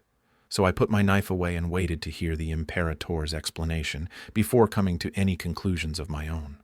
Phalafogus asked us, "What do you know of an artifact called the Scepter of the Moon?" Liz and I let our silence signify our ignorance. Phalafogus let out a waning chitter, which I supposed was a sigh of sorts. "We must start from the beginning, then." He unclasped his cape and handed it to Mr. Maines. "It is imperative you understand what we are dealing with here and why the Jacquerie, who are searching for the scepter even as we speak, must not possess it under any circumstances. The warders had it in for the Jacquerie. Given what I'd seen at the priest's compound in the Emery district, I didn't blame them. Liz and I might share suspicions about the warders' motives, but I didn't think either of us would argue against setting the Jacquerie back a step or two. The scepter was once a powerful weapon of the old gods of light, wielded first by the moon god, Namarom, then later by his followers. Stories tell of the scepter's destructive power, how it wiped out entire armies of undead, banished demons and other malignant creatures, and purged the very essence of evil from those who thought to hide in darkness. Today, the moon is considered a source of dark magic, but such was not always the case. Namarom stood in opposition to those of darkness, smiting them whenever possible. Whether fanciful tales or truth, no one knows for sure, nor will we ever know, for the scepter faded into history, neither seen nor heard from in well over 500 years. Times of old were tumultuous ones for the people of Ul. The gods, destroyed in a war of their own making, left us mere mortals to fend for ourselves. Those priests who yet lived attempted to preserve their faiths, but people no longer listened. Loss of belief turned to fear, fear to anger, anger to violence, and finally bloodshed. Many priests died in those days. Temples were ransacked and destroyed. Relics, like the Scepter of the Moon, were dismantled, destroyed, or simply lost. But those things which have been lost can be found again, or so the Jacquerie believe. If our information is correct, they may be very close to finding it too. Silence ensued while the Imperator allowed us time to consider his words. In my mind, it all came down to a single question. "Assuming they find this scepter," I asked, "what do they plan on doing with it?" Phalafogus narrowed his gaze at me and said nothing. I wondered if he meant to answer me or go on at all when he leaned over the table to place a pudgy finger on the weighted-down parchment. "What you see here is an original drawing of the scepter, drawn by a priestess named Nisa. Though stories tell us Namarom created the scepter with the help of Archon, the mad god of inventors. We believe Nisa, who was one of Archon's most accomplished thaumaturgists, either played a substantial role in its creation, or at least had the scepter in her possession for a significant amount of time. Her schematic is too precise, the measurements too exact, for her to have written them down from anything other than a meticulous study of the relic itself." Phalafogus moved his finger across the drawing, following the line of the scepter's central rod. At each step along the way, blowout diagrams broke out smaller components and mechanisms, showing how they all fit together in exacting detail. "It looks more machine than magic," Liz said, echoing my precise thoughts. "Very perceptive, Elizabeth. Though the scepter possesses strong magical characteristics, it is also mechanical in nature. Allow me to draw your attention here." His digit landed on a blowout diagram stemming from the central part of the shaft, displaying in fine detail a long, slender coil sheathed in a ring of energy-carrying tubules. Other lines went into and out of the coil, and minuscule numeric notations appeared all around the components. This superluminal coil, which had the potential to generate a nearly limitless supply of energy, was the scepter's power source. The Raspel shuffled through his papers once more, selecting another sheet and laying it over the first. "You asked what the Jacquerie planned to do with the scepter, or, more specifically, the superluminal coil, should they find it." One look at the content of this new document, and I wanted to groan. The machine illustrated there looked much like the one Liz and I had encountered inside the Jacquerie holy place. This diagram is a crude representation drawn from information Elizabeth supplied following the conclusion of your little misadventure. From the look on your face, I see it is accurate enough, and that you remember your brief encounter with the Jackery's horizon dichotomizer. You could say that. Shaking off a sudden urge to shiver, I asked, "So what's it do?" A horizon dichotomizer opens a portal to another place. Whether another world or dimension, we're not sure.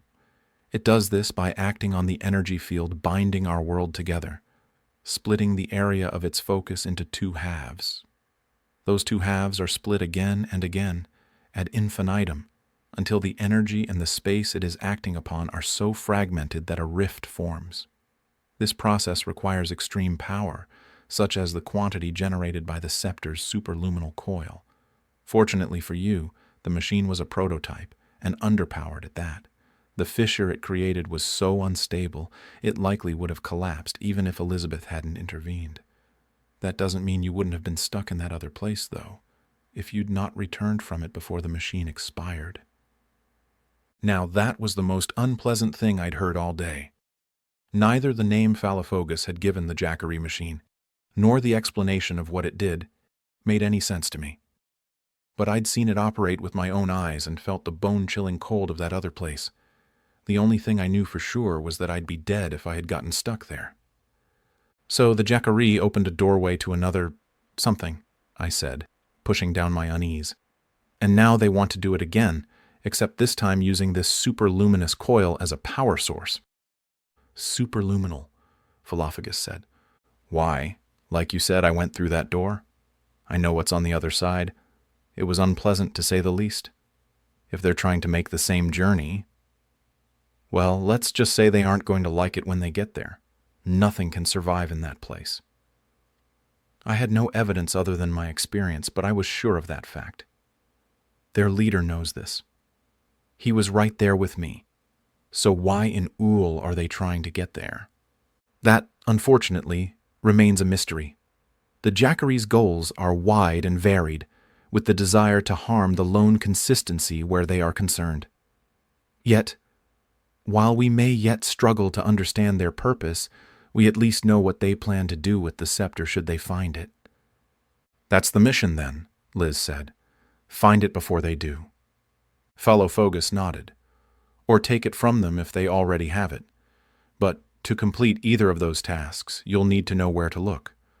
Following your last encounter with them, the Jackery priests fled the Emery estates. They have since taken up residence in the abandoned temple district, or, more specifically, in the sanctuary of Namarom. Based on the mining tools and equipment we have seen the Jackery bringing into Namarom's holy place, we believe they are looking for the scepter beneath the grounds of the Pale God's temple."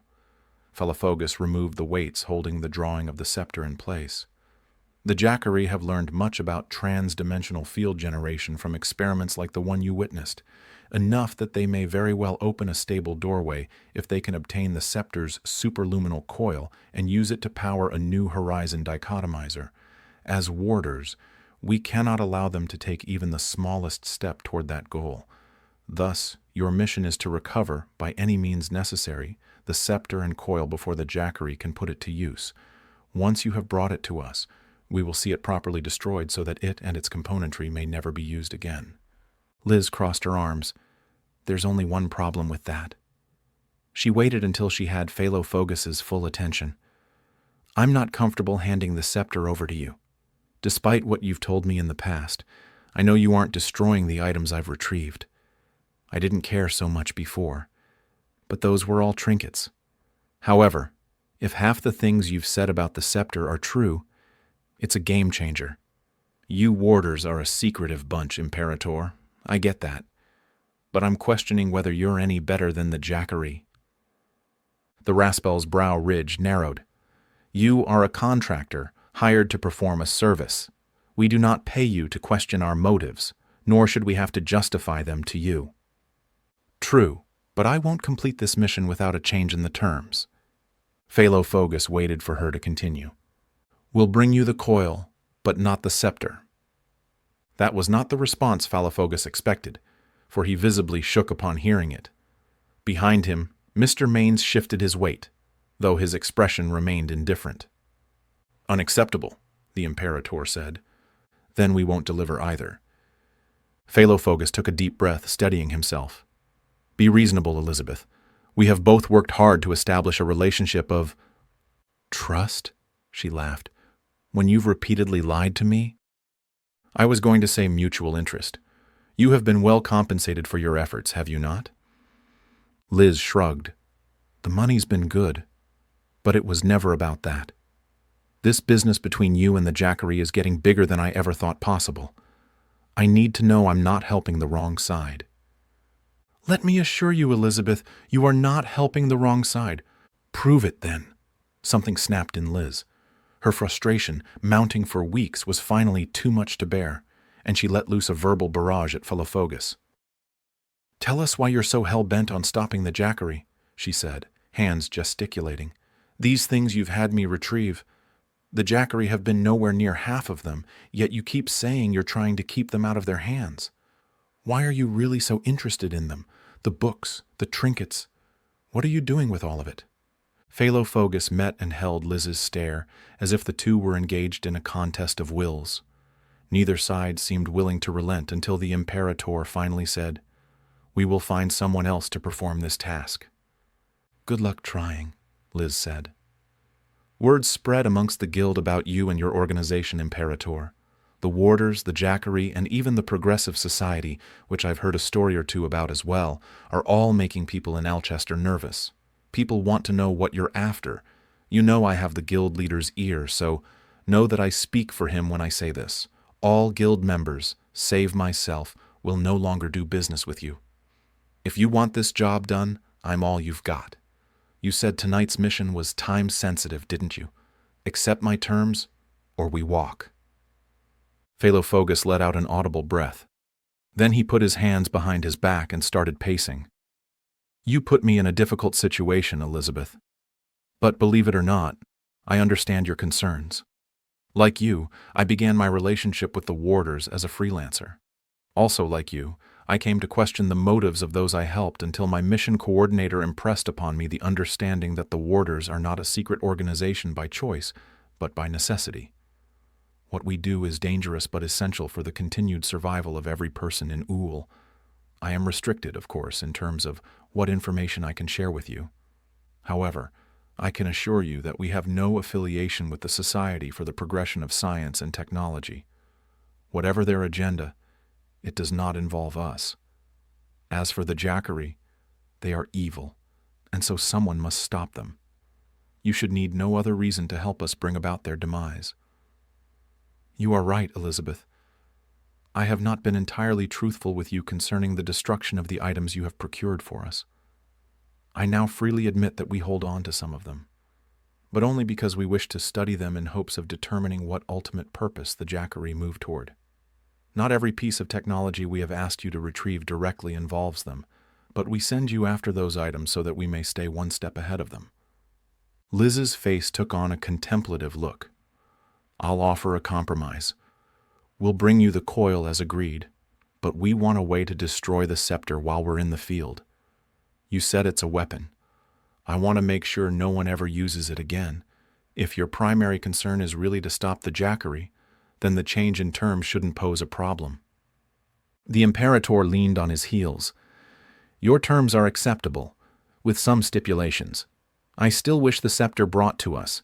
Even inert, it may yield information we can use against the Dark Priests. Also, I would like the schematic your friend stole from us returned to me. Because of the time-sensitive nature of the mission, you need not return it tonight, but as soon as otherwise possible. As long as the scepter is no longer functional, it's yours." Liz shook her head. "But I can't deliver what I don't have, so no deal on the schematic."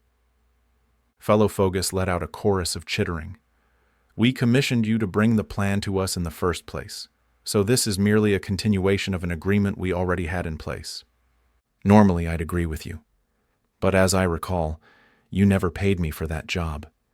The deal is no longer valid. If you want the schematic back, talk to my friend. Maybe if you ask nicely, he'll bring it to you." The Imperator's neck quivered. "This is entirely unacceptable. Then we'll say goodnight and be on our way. Liz started for the exit. I shrugged and followed her. Philophobus allowed us to get a few steps past the circle of light before his voice rang out. Very well. We shall proceed with the arrangement based on your proposed terms alone. He turned his green-eyed stare in my direction. I shall have the schematic from you another day. Maybe, maybe not. No point arguing about it now, though. Mr. Maines, the Imperator said, will you please retrieve the modified coil? Mr. Maines left the room, returning with a small chest some minutes later. He placed the chest on the table, then returned to his earlier position. Philophobus swung the lid open and took out a device that looked very much like the superluminal coil depicted in the drawing. We used the specifications from the Scepter's plan to design this coil. There is no reason it shouldn't fit into the Scepter once you've removed the real one. What's it do that the real one doesn't? I asked. Unlike the genuine article, the Imperator said, this coil will not generate a superluminal energy field.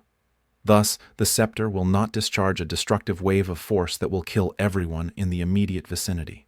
Instead, it will send a burst of highly polarized energy into the Scepter, the effect of which will shatter its internal mechanisms and render it unusable.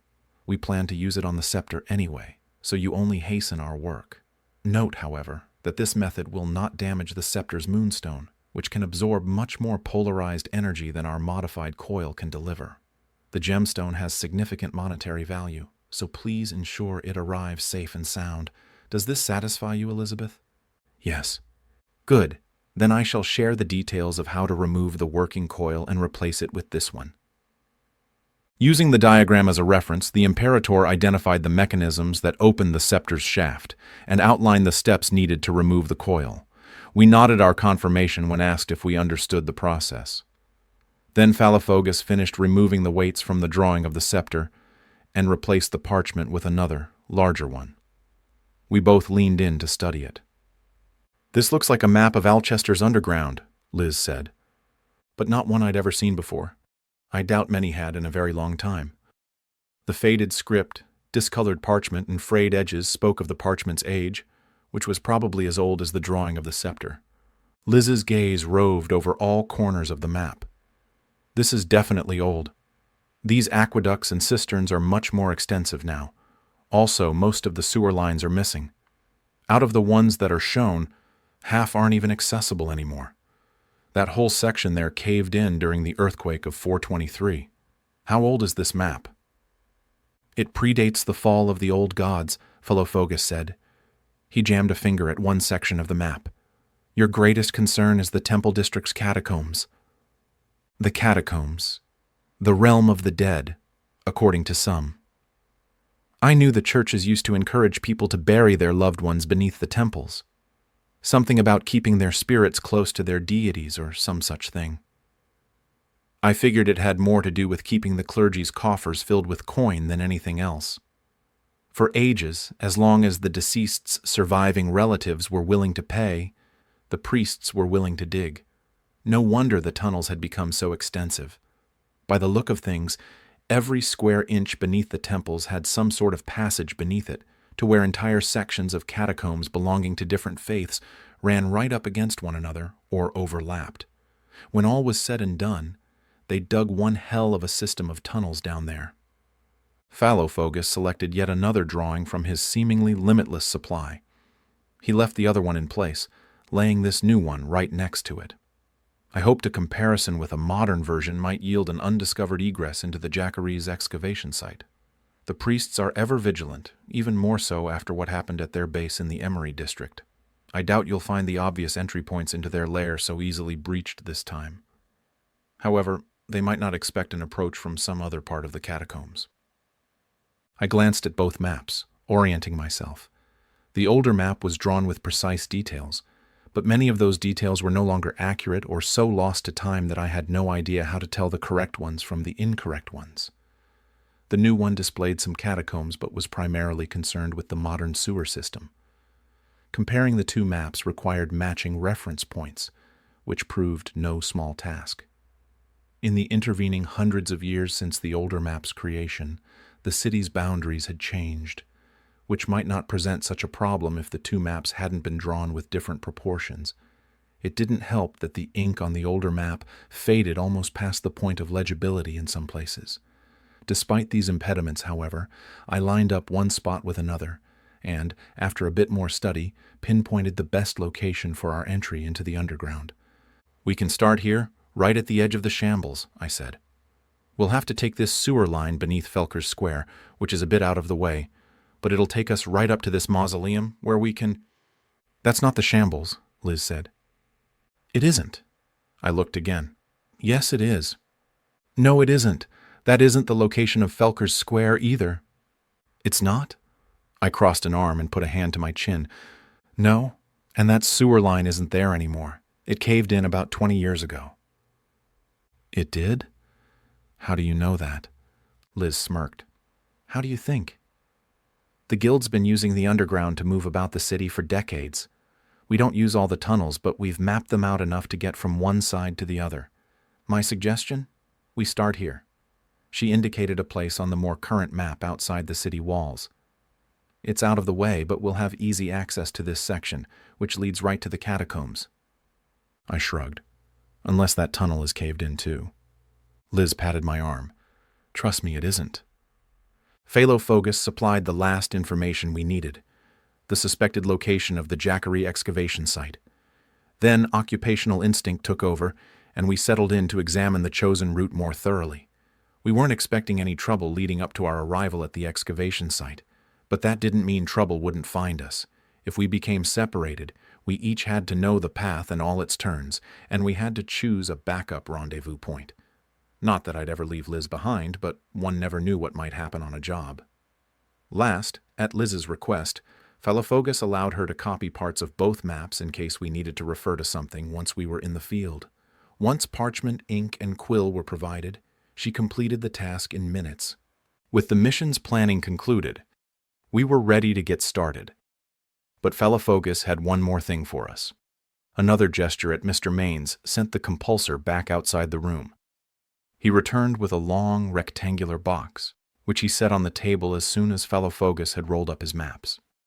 The container was made of walnut, with light and dark shades, and held closed by a clasp and lock. Mr. Maines took care of that last part, lifting the lid and stepping back as the Imperator waved a hand over the contents and leveled his stare at me. "Some of these are already familiar to Elizabeth, but for your benefit, know that these weapons are special. Part sorcery, part science. They are each potent in their own way. I will make them available to you because we wish to ensure your every success in this endeavor. However, once your mission is complete, you will return every last weapon to me. Are we clear on this?" "Clear enough," I said, perhaps too nonchalantly, as Phalofogus shook his head and let out a humph. But he didn't let my response keep him from pressing on. "I assume, Elizabeth, that you will welcome the use of your usual kinetic energy staff?" The Imperator removed a short, silver rod from the box. About a foot long, the rod's length was etched with runic symbols. "Isn't that a little short for a staff?" I asked. Phalofogus tossed the rod to Liz without ceremony, who caught it with an expert hand. At her touch, the runes lit up, and the short rod extended at either end until it was the length of a quarterstaff. Liz smirked. "That's not all it can do. Let me show you." Phalofogus's raised hand stopped her demonstration in its tracks. "Not here, please." "Right," Liz said. She returned the staff to its former size, and the glowing runes faded. Phalofogus removed the next item from the box. This time he took out a single glove. To my surprise, I recognized it. He placed the glove on the table in front of me. "Remember, you are to return this." I picked the glove up, running my fingers across the fine lines of copper sewn into the palm and fingers of the smooth black leather. It was in the style of any ordinary huntsman's glove, with padded fingers and a broad cuff, but I knew from first-hand experience that this glove was anything but ordinary. The first time I'd seen one, I'd been on the receiving end of its discharge.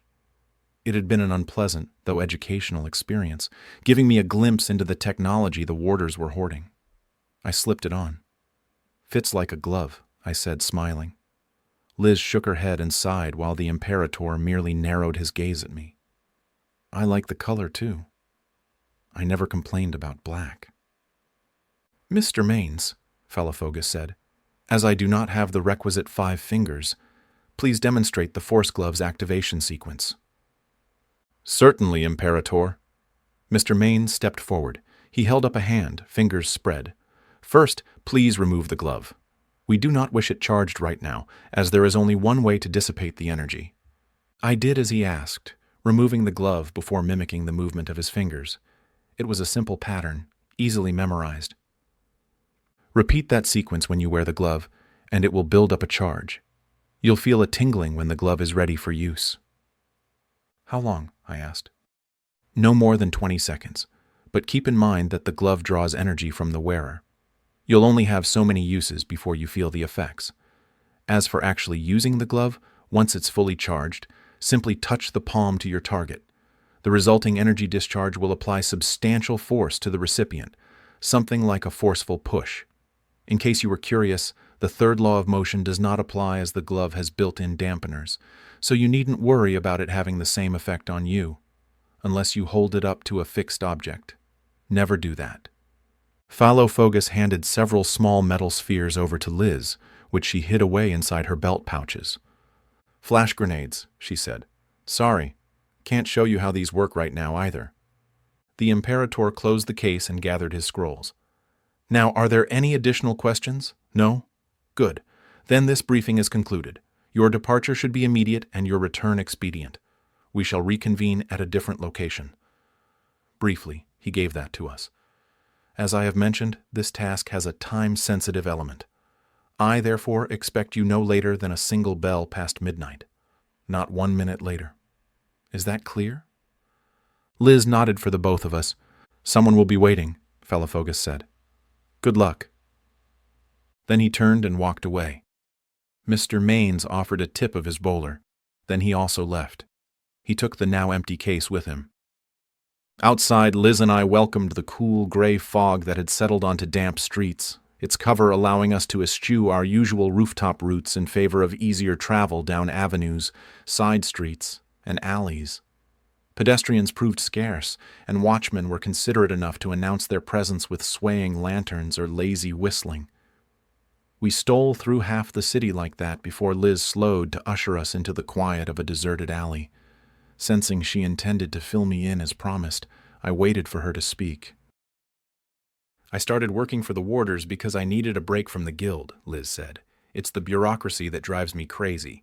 These days, you need 3 signatures on a notarized approval form just to steal someone's purse. The big jobs? Forget about it. Freelancing was my chance to get away from all that, simplify my life, and gain some independence. The money's been good too, which never hurts.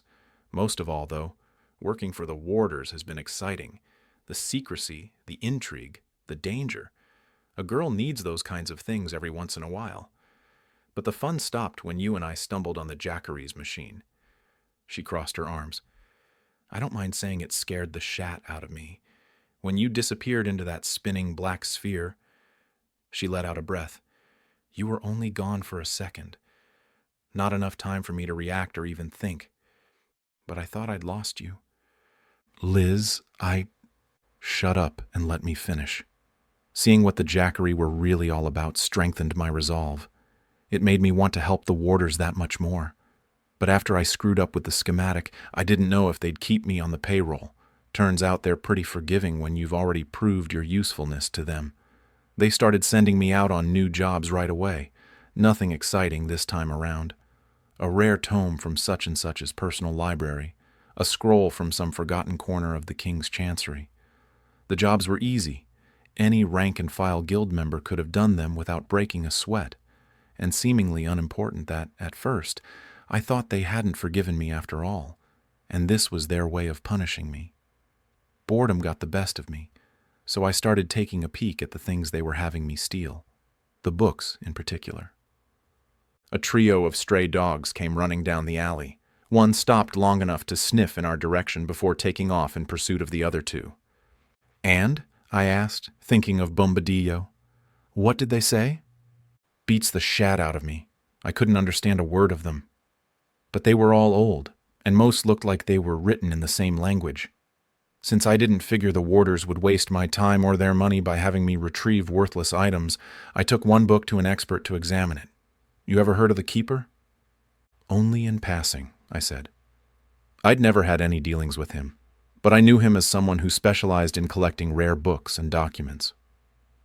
The Keeper discovered a number of things. The book's age, about 300 years, who authored it, someone named Asiliel, that he wrote it while camped at the top of Whitehorn Mountain in the Yugals.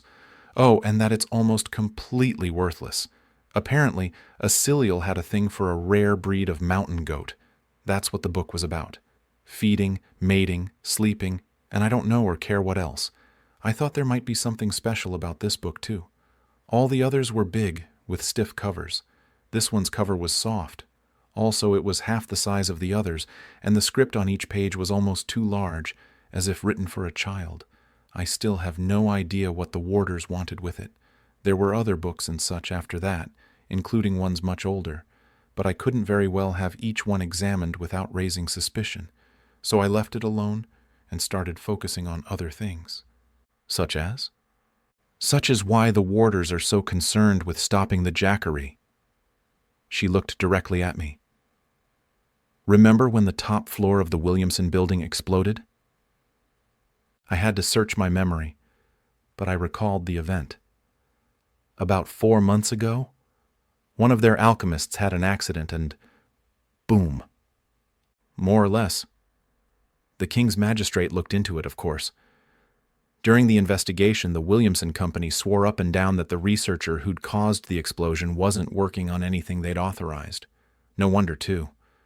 Investigators found traces of thorine something or other and baroxium acid, each of which I found out is illegal inside city walls. Individually, they're too volatile and dangerous. Together, they're even worse. The Williamson Company manufactures tonics and elixirs, not explosives. So where did their researcher get the alchemicals? I asked. Where do you think? Someone at the guild helped me track down a couple of shipments that entered the city off the books. Those shipments were delivered right to the warder's doorstep. All right? So you think the warders had this alchemist cooking them up a bomb? It doesn't seem their style, does it? So I went and spoke to Phineas Red. He's a tinkerer of sorts. Knows enough about alchemy to get himself into trouble. He told me another use for those alchemicals is as an accelerant. As in a fire accelerant? So the warders don't want to blow up the city. They just want to burn it to the ground? Liz sighed. If you'd let me finish, I'll explain. The combined alchemicals can be used as a potential energy accelerant. Every machine needs some sort of fuel to run, right? Most of the automated carriages lurching about the city run on liquid fluoramine. Well, this alchemical concoction will turn regular fluoramine into superfluoramine. You'd be crazy to add it to your carriage's fuel, though. Chances are that your transport would explode before it made it around the block. Back to the volatile and dangerous part. Exactly. But under the right conditions and with the proper monitoring, the accelerant could safely enhance a machine's normal operation. All right, you have my interest. Just wait. There's more. You've heard of Sarengrave's chrysanthemum, right? Not long after the incident at the Williamson factory, the warders had it stolen. Sarengrave's chrysanthemum. The crystal of death, some called it. Sarengrave was one of the old gods, and the chrysanthemum a rare gemstone. What one had to do with the other, I'd no idea.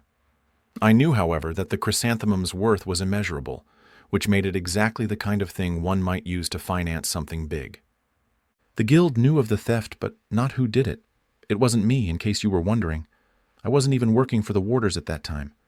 Later, though, after I'd come on board, they sent one of their compulsors to buy a set of Erythian scales from Rundley's Antiquities.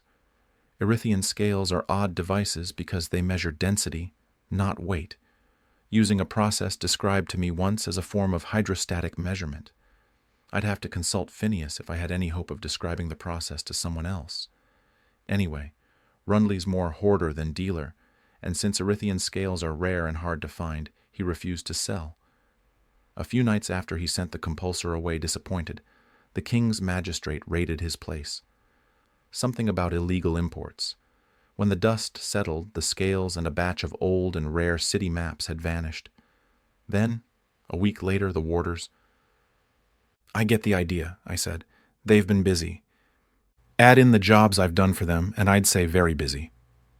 But there's one more thing I need to tell you about. How long do you think the warders have been here in Alchester? I already knew from my digging that they and the Jackery had arrived about a year ago.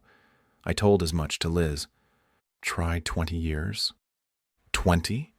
I didn't bother trying to hide my surprise. How do you figure? I have a source. He asked I keep him out of it, so no names. But he's dependable and has first-hand knowledge. He told me the warders have been in the city a good long while. Not like they are now. Back then, there were only a few, and they kept to themselves. But they've been here, getting things ready for what's happening now. Even before Falafogus admitted it, we both knew the warders weren't disposing of the antiquities and technology they've been acquiring. They're keeping most of it for study or something else. Something else? Lately, the warders have been expanding their payroll beyond thieves, hiring cartographers, scholars, scribes, and scores of laborers. Mining specialists, too. They have 3 digs starting up right now, all well outside the city walls, in the country. Everyone else is locked up in a room somewhere, working away on something. I don't have all the answers yet. But my guess? The warders are looking for something. Something big. Liz let me think about that, but not for long.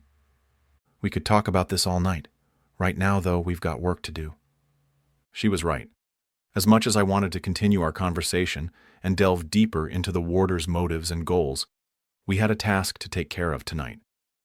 Despite everything Liz had said, I had no reservations about helping the warders. Maybe they had their own secret agenda, but who didn't? The Jackery were moving towards something that wasn't good for anyone. For now, that was enough to keep me aligned with the warders. We'd figure out exactly what they were up to later. It wasn't long before we saw the city's western wall. Although a gate was nearby, gates meant guard stations, and stations meant wall walkers. Wall walkers, or wallies, were a step above the city's regular cobble stompers. The job of a wally was simple. Man the walls surrounding Alchester, stand watch on them, and, if the need arose, prevent invaders from getting over or through them. At first, all of that probably sounded grandiose enough to recruits. But the reality of such duties meant wallies spent weeks upon weeks doing much of nothing, a fact that inevitably transformed most of them into an irritable, boorish lot. I found it best to avoid them when possible. We cautiously approached, stopping when we had a good view of the wall walk. Then we waited for the first sign of movement. Clever wallies didn't move at all. They hunkered down in the shadows, not giving away their presence to enemy archers or crossbowmen. But on a cold night like tonight, even wallies stomped boots, lit smokes, or engaged in bursts of movement to keep warm. The wally on this part of the wall gave his position away with a few stomps of his boots, which we heard coming from a corner of the walk where he'd made a roost. After some minutes, it was clear he wasn't moving from it, which was to our advantage. So we backtracked a block, then approached the wall further down. A quick up and over found us outside city limits, crouched side by side amidst a field of low-cut grass. No time to waste now. We moved away from the wall, quickly coming to our egress point. Unsurprisingly, the place stank. "It had to be a sewer, didn't it?" I said, trying to keep myself from gagging. The stench was palpable, its moist rawness seemingly already clinging to every part of me. I tried to hold my nose through my mask, but my efforts were wasted against such a formidable odor. "Just wait," Liz said. "It gets worse." The sewer outlet was a single pipe, large enough for us to enter easily if only a lattice of iron bars didn't block the way. While I waited for Liz to work whatever magic she had in mind to get us past that obstacle, I watched the brackish filth ooze from the pipe, down a slope, and into a swamp of filth buzzing with nighttime insects and noisy frogs. "Wonderful place, Liz. You come here often?" Standing before the grating, she moved gloved hands along one of the iron bars. "Only when the guild needs to move something into or out of the city without the authorities knowing about it." "How'd you even find out about it?" I asked. "Blame Heavyhammer. Let me guess. This have anything to do with one of Heavy Hammer's adventure stories? The man had a new one for every day of the week, some so far-fetched I doubted he even believed them. "Oh, yes," Liz said, laughing. "Have him tell you about it sometime. The only part I remember is how he got past the grate." Liz grasped one of the horizontal bars with both hands, heaved, and just like that, the bar came loose. I helped her lay it down inside the pipe, and then she did the same to another, this one vertical. The resulting space was enough for us to squeeze through. As I helped her fit the bars back into place, I saw how she'd done it. Each bar had been torn loose from the grating. Not cut, but torn, as evidenced by the jagged metal at each joint. Only a feat of incredible strength could have done such a thing. I knew Heavy Hammer was strong, but this seemed beyond even his ability. The next time I saw the hillman, I knew I'd have to ask him how he'd done it, even if it meant suffering through one of his exaggerated tellings. We lit alchemical glow sticks, their amber radiance revealing a sludgy path that disappeared into the darkness ahead. As we traversed its length with backs stooped, trickling water echoed within the confines of the narrow passage. The pipe led us through several turns to a junction where 3 other tunnels joined this main one. The resulting sludge from all 3 lines elevated the stench of the place to new heights as it seemed to cling to the very walls here. "You weren't joking about the smell getting worse, were you?" Snickering in reply, she led us down the centermost tunnel, then stopped us 3 passageways and as many turns later before a jagged slash in the wall. "This cleft opened during an earthquake," she said. The inside of the opening, which started at about waist level and went to the ceiling, glistened with moisture and slick green algae. "It should take us straight into the catacombs." Liz hoisted herself into the opening. I followed, and soon we crawled through a long, narrow space that ended in a rectangular-shaped room. Liz dropped into the room first. Her light revealed a single stone sarcophagus, rough-hewn walls, and at least a foot of brackish water covering the floor. While she sloshed toward an open doorway on the room's other side, I inured my feet to the water's chill, while admiring the sarcophagus's embossed carvings. Along the sides, men on horseback fought bulls and boars with a combination of spears and swords. The coffin's top featured the raised profile of a man in armor, with arms crossed at his breast and a face so lifelike I almost thought the carving was the man himself, preserved somehow in stone. Liz turned back to me with her rough map already open. Using both lights, we determined our current position and confirmed our route to the suspected Jackery excavation site. Once close, we expected noise and light from the dig to guide us the rest of the way. We sloshed our way out of the small room and down a short passage to another chamber, this one larger, with 4 sarcophagi set into the walls to either side. Beyond was another partially flooded passage, where ornamental urns filled with the deceased's ashes were displayed. Some containers were simple clay, others bronze or brass. Trinkets or remembrances of the dead, such as beaded necklaces or epitaphs scrawled on crumbling scrolls, surrounded many. Not that I was looking, but there was nothing of real value here. Grave robbers probably had picked the place clean generations ago. Only the coffins and urns remained undisturbed. Stealing from the dead was one thing, but disturbing their sleep? That was something else entirely, and generally considered an excellent way to provoke a haunting or worse. We spent what seemed like half a day slogging through flooded corridors, though in reality it was more like an hour. At last, we encountered a small staircase made of shorn rock, which finally elevated us above the sludgy waters. Here the walls were not so rough, and the anterooms and crevices broader and more ornate, with walls covered in radiant symbols representing the sun and stars.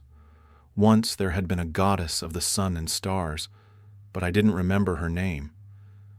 "Visha," Liz said, pointing to one symbol.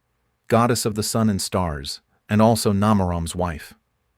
I shrugged my indifference, which Liz correctly perceived as ignorance.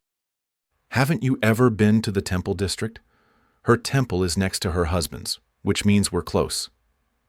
Any reply I intended to make was cut off by a distant noise. Without thought, we covered our lights, put hands to the hilts of our weapons, and listened, either for signs of an imminent attack or the same noise again. We gave it a minute, but neither heard nor saw anything more. No telling what the noise had been. A shoe or boot scuffing the floor, a rat scurrying, or maybe even one of the dead risen. If it had been a Jackery priest, I'd seen no light. I felt Liz groping about. When she found my arm, she squeezed it. I took the gesture to mean she wanted to keep going, but cautiously. We uncovered only my light now, and that only partially, as I took the lead with one of my smaller knives drawn. The passage ended in a T. At Liz's direction, we went left. We couldn't risk enough light to see the map properly, so we navigated by memory now. A few more minutes and it didn't matter, as a single light came into focus ahead of us. I covered my glow stick once more. Behind me, I heard Liz slide a knife free. The source of illumination was revealed to be a single torch nestled into a wall sconce. Another light joined its flickering 20 paces further on. Beyond those two, we found others, spaced at regular intervals, until we came upon another split in the passage. The lights, which went in both directions here, revealed muddy boot tracks running up and down the hallway. I kneeled, putting a finger on one. The mud wasn't fresh, but neither was it more than a few hours old. Both directions looked clear. We chose left again, creeping up to where the passage turned. Peering around the corner, I signaled to Liz that I saw nothing but more torches, which guided us to an open doorway. Beyond was a well-lit chamber, empty but for a single table set against one wall and a plethora of digging tools stacked against another. The wall opposite the doorway had a great rent, a jagged hole as tall as a man and wide enough to roll a wheelbarrow through. A line of torches beyond the opening lit a path leading deeper into the earth. Nudging me, Liz pointed at the table. I couldn't believe it. Lying on top of it was the scepter. Its presence, out in the open and unguarded, explained how we'd gotten this far with such ease. We'd walked right into a trap. I braced myself, ready for a wave of fanatical priests to come bounding from the gash in the excavated wall or the doorway behind us. But seconds turned to minutes, and nothing materialized to stop us from taking our prize. Liz and I exchanged a look. Then she shrugged and went to the table. I joined her. With its golden shaft and filigreed, looping ribbons encircling the creamy moonstone at its crest, the artifact lay on its side in a pose that lacked consideration for even the scepter's base material worth. Throw in its religious significance, and I expected to see a relic such as this on a cushioned pedestal, not a dirty wooden table. Holding up a hand, Liz said, "Let me look before you get any closer." She knew traps better than anyone, so I allowed her all the time she needed. When she was done, she straightened and shook her head. "It's too damn easy," she said. I agreed. I also knew that the longer we stayed here, the greater the danger. I was about to suggest we take the scepter and run while we still had the chance when a voice sounded behind us. "I knew you would come," the voice said, echoing from the chamber walls. We spun around. Standing alone in the doorway was Onias, the head priest of the Jackery. His single step into the chamber was action enough to prompt me to draw a knife to match my other, while Liz readied her warder staff by extending it to its full length. Once more the runes on it lit up, but Onias took only one step, then stopped and stood there with arms at his sides and hands held open. He appeared unarmed. "You've come for the scepter," he said. Honeyed words sweetened further by a hint of slyness, as if he knew something we didn't. This was only the second time I'd seen the man. The first time there'd been no discussion, unless the exchange of steel counted for conversation. I remembered him as tall, which he was, standing at least 6 inches taller than my own 6 foot, and possessed of a physique that spoke of discipline. Not the discipline of someone who sat at a scribe's desk all day, but one who sculpted every muscle with a daily regime of exercise and practice. Onias might be a priest, but he was also a warrior with enough skill to have fought me to a standstill during our last encounter. Unlike any warrior I'd ever faced, though, he was a fanatic, devoted to a cause that, while steeped in mystery, had produced such dark technology as the Horizon Dichotomizer. He wore such devotion proudly, too, as evidenced by his tattoos. On his head, a triple band of geometric shapes started at the back of his neck to converge at his forehead, where the image of a black sun radiating dark energy was stamped. Bare arms were marked with lines and geometric shapes, the tattoos crawling from his wrists to his shoulders and probably to his torso, though the priest's sleeveless knee-length tunic made that impossible to determine presently. All told, the man standing before us represented the most formidable and dangerous opponent I'd ever faced. "What if we have?" I asked. Onias steepled his hands. The slightest smirk played out across his hawkish features as his dark gaze took in each of us. "Then you are free to take it." The man's expression contradicted the sincerity of his tone, so I wasn't sure what to make of his offer. Liz adjusted her grip on her staff. "Why the generosity?" "Because the scepter's destiny does not lie with the Jacquerie." "And it does with the warders?" I asked. He said nothing to that, so I added, "It looks like you went to considerable trouble to find the thing. Must have been a lot of digging, considering we're not even in the right temple." The sun and stars ran in a line around the entire chamber. We were still in Visha's temple, not Namarom's. "It is true," Onias said. "The avenues beneath the Moonbringer's holy place were blocked, so an alternate route was needed. The work was difficult, but the Jacquerie do not waver in the face of adversity. Our cause was to find the scepter of the moon, and so we did." "So now you'll just hand it over to us?" Liz asked, her gaze narrowing within the slit in her mask. "Why?" "Give it to you?" "No, not to you." Onias turned to me. "But I will give it to this man." Unease penetrated every part of my being. Unlike before, Onias had a glint in his eyes now, his smirk becoming a devilish, knowing grin.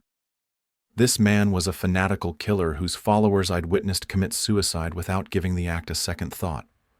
Whatever game Onias played, I didn't like it. "You didn't answer the lady's question," I said, the words coming too quickly. I took a breath, steadying myself. I almost wished Onias had simply attacked. Understanding that was a lot simpler. I spoke my next words with conviction, but also with curiosity.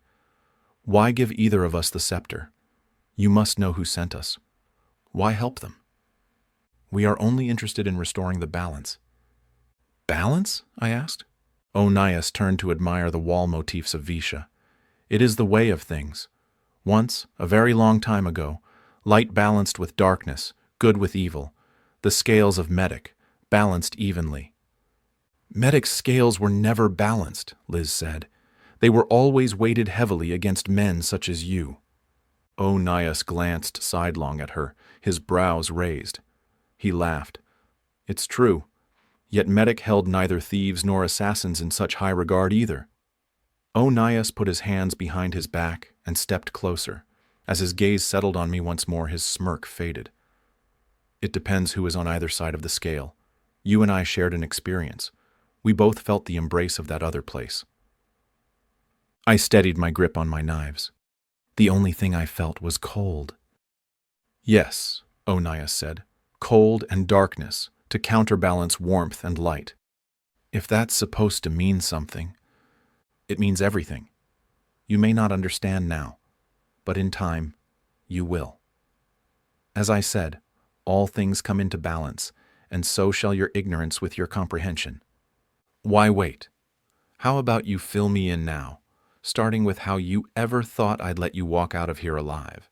Big mistake, by the way, coming here alone." Onias smiled once more. "Alone? I am a high priest of the Jacquerie. My flock is always near." As if on cue, dark-robed Jacquerie streamed into the chamber in numbers that seemed to grow exponentially.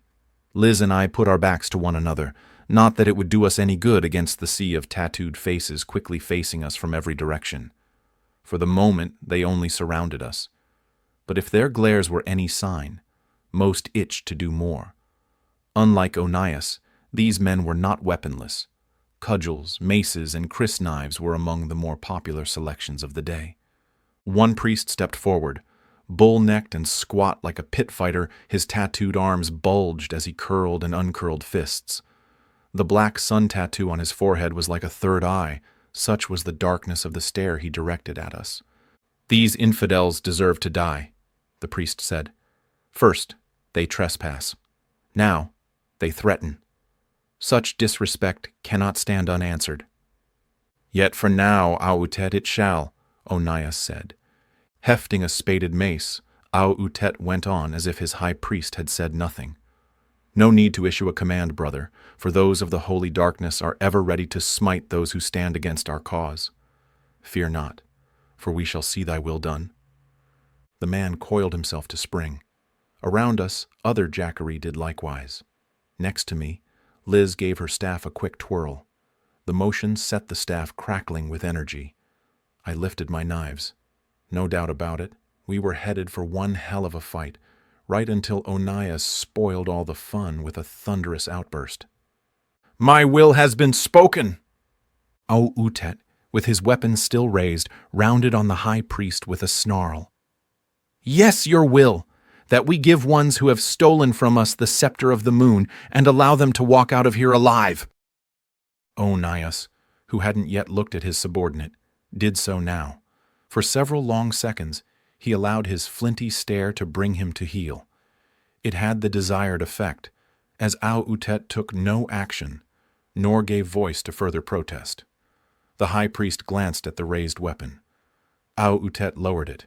Then, in a voice laced with the hard edge of authority, Onias said, "They shall live, for now.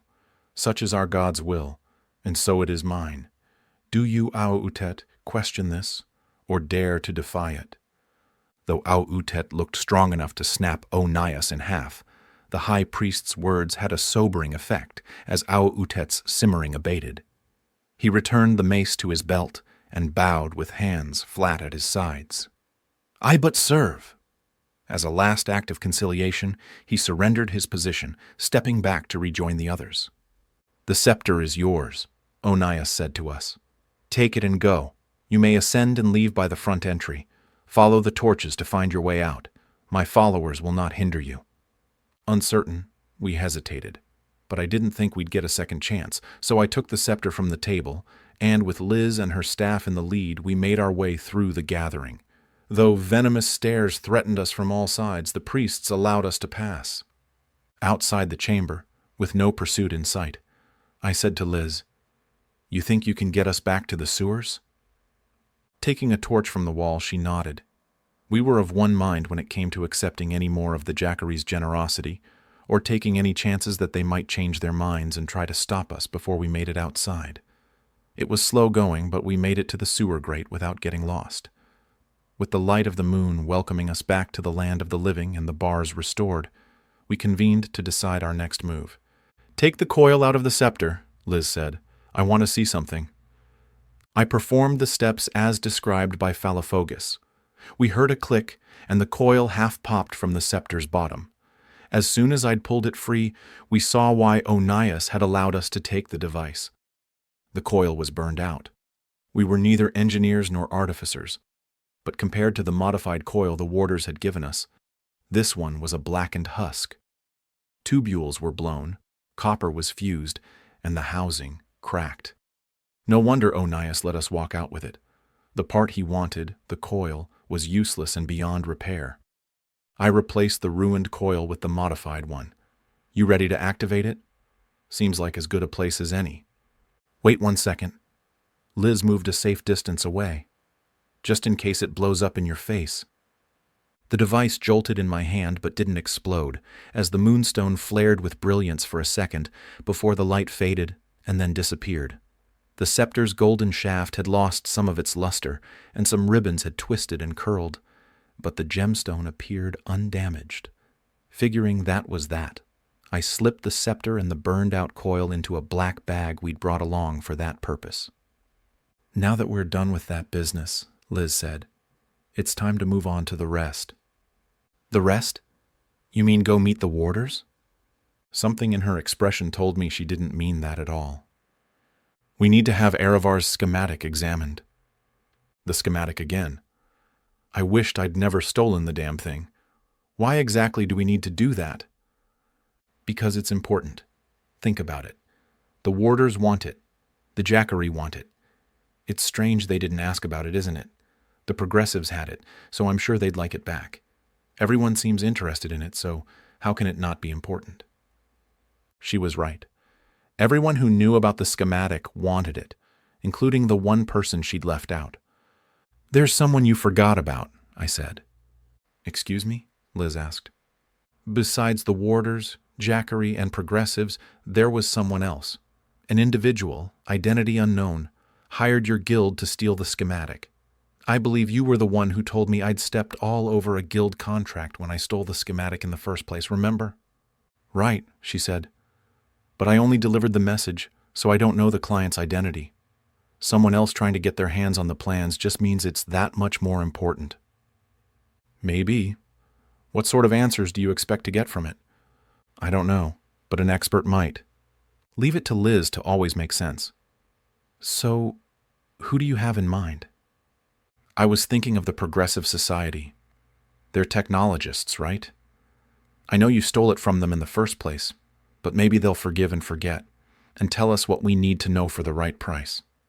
No, bad idea," I said. "Gwendolyn Goddard's running the show there now. She won't help us. Just the opposite, actually." "How about the keeper, then?" "He helped me out before." I shrugged. "Seems like as good an option as any." "We'll need to get the schematic," Liz said. "Where did you hide it?" "The last place anyone would look." "Which is?" "The very place I stole it from," I said, unable to keep from smiling at my cleverness. Liz's mouth hung open a little once she'd worked it out. "You put it back inside Aravar's house? Ingenious, huh?" "More like stupid. You know who's living there now, don't you?" "I heard a rumor that the Blackguard had moved in." "So what?" Liz threw her hands up in the air. "So what? They've probably turned the place into a fortress. How do you expect to get back in there?" "Same way I got in the first time. I put the scroll case in the same room where I found it. It's got easy access." "Easy access if you don't mind hanging from your fingertips and swinging about at precarious heights. They'll never even know I was there." She let out an exasperated breath, shook her head, and said nothing else as she started walking toward the city wall. Slinging the sack over my shoulder, I was about to follow when the flutter of wings and the most God's-awful screech sounded somewhere above me. Even with the abundance of moonlight, it was difficult to make the crow out, but there it was, flying in a line that I thought went back toward the Temple District. I watched the crow circle once, then change course toward the city. "You coming or what?" Liz asked. While the mysterious and annoying crow vanished into the dark, I ran to catch up. Not knowing what to make of the bird's repeated presence, I said nothing to Liz about it. At the wall, we repeated our earlier exercise, then headed straight for Aravar Tilwood's house. "Looks the same," I said, crouching in the shadows outside the place. "Except for the black guardsmen loitering about, of course." I counted 4 guardsmen stationed around the 2-story graystone. It was a quaint neighborhood, familiar with neither murder nor armed guards on their quiet cobbled streets before 8 weeks ago. But things had changed for this Sleepy Burrow's residents, just as they'd changed for me. Never mind that I'd been the one who'd caused the change. If I hadn't killed Aravar, you can bet someone else would have. That's the nature of money and a person's desire to see someone dead. Yet it was my knife that had set the Blackguard on me initially, prompting them to chase me halfway around the city so that here I was, about to infiltrate their base and steal right from underneath their noses for a second time. Thinking about all of it, I had to grin. "You can wipe that smirk off your face," Liz whispered. "You're not going in there." "I'm not?" "No, I am." "No, you're not. It's too dangerous? Oh, please, as if those mercs are even going to know I'm there. We both know I'm the better thief, so tell me where I can find the scroll, and I'll be back before you know it." "Liz, you know as well as I do what kind of men are in there. Even if they don't kill you, if they catch even a glimpse of your face, they'll hunt you like they're hunting me. You're the one who told me what happens to people who cross them, so I know you understand what I'm saying." "I know the risks," Liz said. "But I also know we don't have a lot of other choices. You're in enough trouble with them. You know what they have planned for you. What do you think they'll do if they catch you breaking into their barracks? I know exactly what they'll do, but better me than you. You almost sound like you care, she asked. I do care. Well, that's new. No, it isn't, I said. I've always cared. Really? She asked doubtfully. Of course. Even if things didn't work out between us, that doesn't mean I ever stopped thinking about you. I'm touched. You should be. Now, if you'll excuse me, I have a schematic to retrieve. No, you don't. We argued for a few more minutes before she wore my resolve down. I may not have liked the thought of her going in there alone, but I also knew she was right. Those mercs would never know she was there. Once I'd laid out my previous approach and a few other recommendations, off she went. 20 tense minutes later, she returned. Did you get it? I asked. She held the familiar bone scroll case up in response. Now let's get the hell out of here before, in the king's name, stay where you are. Too late. We'd been so worried about the Black Guard noticing us that we'd completely forgotten about Alchester's finest. A trio of cobble stompers ran toward us, nightsticks waving and whistles shrilling such a racket the nearby guardsmen had to take notice. Oh, shat, Liz said. At least the guardsmen haven't seen us yet. It's a couple of goddamn thieves, shouted someone from the direction of the house. A pair of mercs, hands on sword hilts, started sprinting toward us. Oh, shat. I'd have said myself if there was time. With city watchmen coming from one direction and mercs from the other, we were about to find ourselves trapped if we remained on the street. Unfortunately, the sheer walls of the gray stones offered little chance of climbing. Also, with so little space between them, there were no alleys to duck into. There was only one way out of this, and that was with steel. I drew my knives, selecting which of our adversaries had earned the distinction of dying first. Liz's hand on my arm told me she had something else in mind. Cover your eyes. She held one of the metallic spheres given to her by the warders. Flicking something on it with her thumb, she released it. The sphere, a flash grenade I remembered her calling it, rolled. Then I lost sight of it as Liz turned me away. As she'd instructed, I closed my eyes. Good thing, too, because in the next instant the world exploded with light. Guards and mercenaries, startled by the brilliance, cried out. The flash lasted all of 2 seconds, but it was enough, as it allowed us to run past guards too busy rubbing their eyes and blinking to stop us.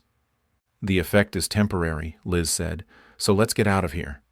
Too temporary, as watchmen and guardsmen alike regained their vision enough to see us escaping. As one, they pursued. In my mind, I already had an escape route mapped out. I was just about to grab Liz's arm when a horse-drawn carriage with gaslights burning low rumbled right into our path and stopped, the black, nondescript Clarence halting so abruptly it lurched forward on its suspension springs. Before it had time to sway back and reach equilibrium, one of the carriage doors swung open.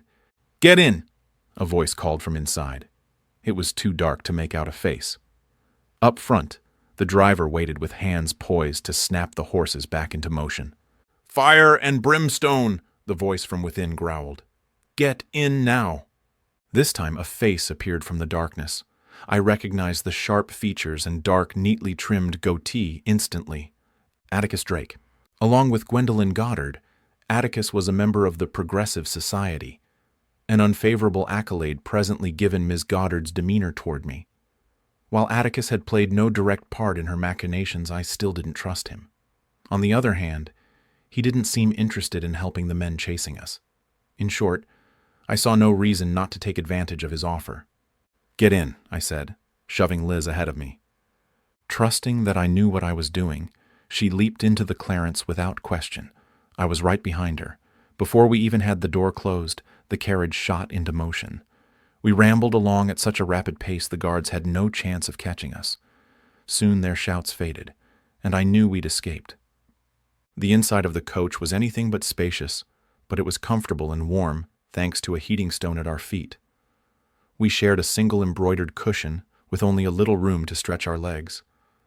I was on one side with Atticus on the other. Liz sat between us.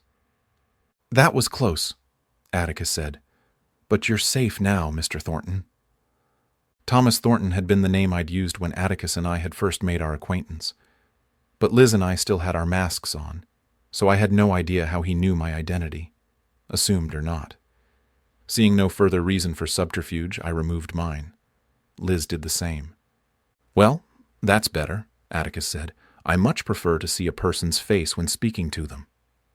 Atticus Drake was as dapper as the last time I'd seen him. Then he'd sported a top hat and long tails as fit the gala occasion. Now he wore matching trousers, a short coat of fine gray cloth, and a white shirt tied at the neck by a maroon cravat. His black hair was slicked back, his goatee oiled, and he held the same ruby-topped cane as before. "My name, miss, is Atticus Drake." Liz extended a gloved hand. "Elizabeth West. Thank you, Mr. Drake, for extracting us from a difficult situation." Taking her hand in his, Atticus brushed his lips against the back of her hand. "The pleasure is mine, Ms. West." "Please, call me Elizabeth." Atticus nodded and smiled. Then he turned his attention to me. "Thomas, it is good to see you again. Likewise, though I'm uncertain why you helped us." Atticus sat back. "Ah, yes. Let us cut to the chase, eh? You're wondering why I'd swoop in to help a man wanted by the Progressive Society, how I knew you were even here, or, given your attire, your identity, and what I intend to do with you now that I have you securely within my grasp. I'd say that about sums it up. First, how did I know who you are? A guess, really, along with a bit of deductive reasoning. Truth be told, Thomas, I wasn't entirely sure it was you until you removed your mask. Second, how did I know you were here? Quite simply, I saw your approach. I was neither looking nor expecting to see either of you, though. I have had reason of late to keep eyes on Ms. Goddard. I believe you are familiar with the woman?" "Not in a good way," I said. "But yes." "My driver and I suspected Ms. Goddard had an errand to run this evening, one which we intended to follow her on. But the appointed time came and went, and she never left home. We were considering leaving when I saw you two skulking about." "Ms. Goddard never left home?" I asked. "We thought the guardsmen were using the place as a barracks." "So they are. But after what Gwendolyn did to her brother and my other society associates, she harbored concerns for her well-being. Rightly so, too. To that end, she took up residence with the guard in Mr. Tilwood's former home." "So you know she killed her brother? How?" "I've known Gwendolyn for a fair number of years. She may have fooled half the society with her innocence and beguiling nature, but I've always known her for the manipulator she is. She's created chaos within our ranks by attempting to wrest control." "Something you're opposing her on?" "Every step of the way, though I fear it's a battle I'm rapidly losing. She's gained support at every level, both within the society and without. It's only a matter of time now." Slipping into our own thoughts, Atticus and I grew silent.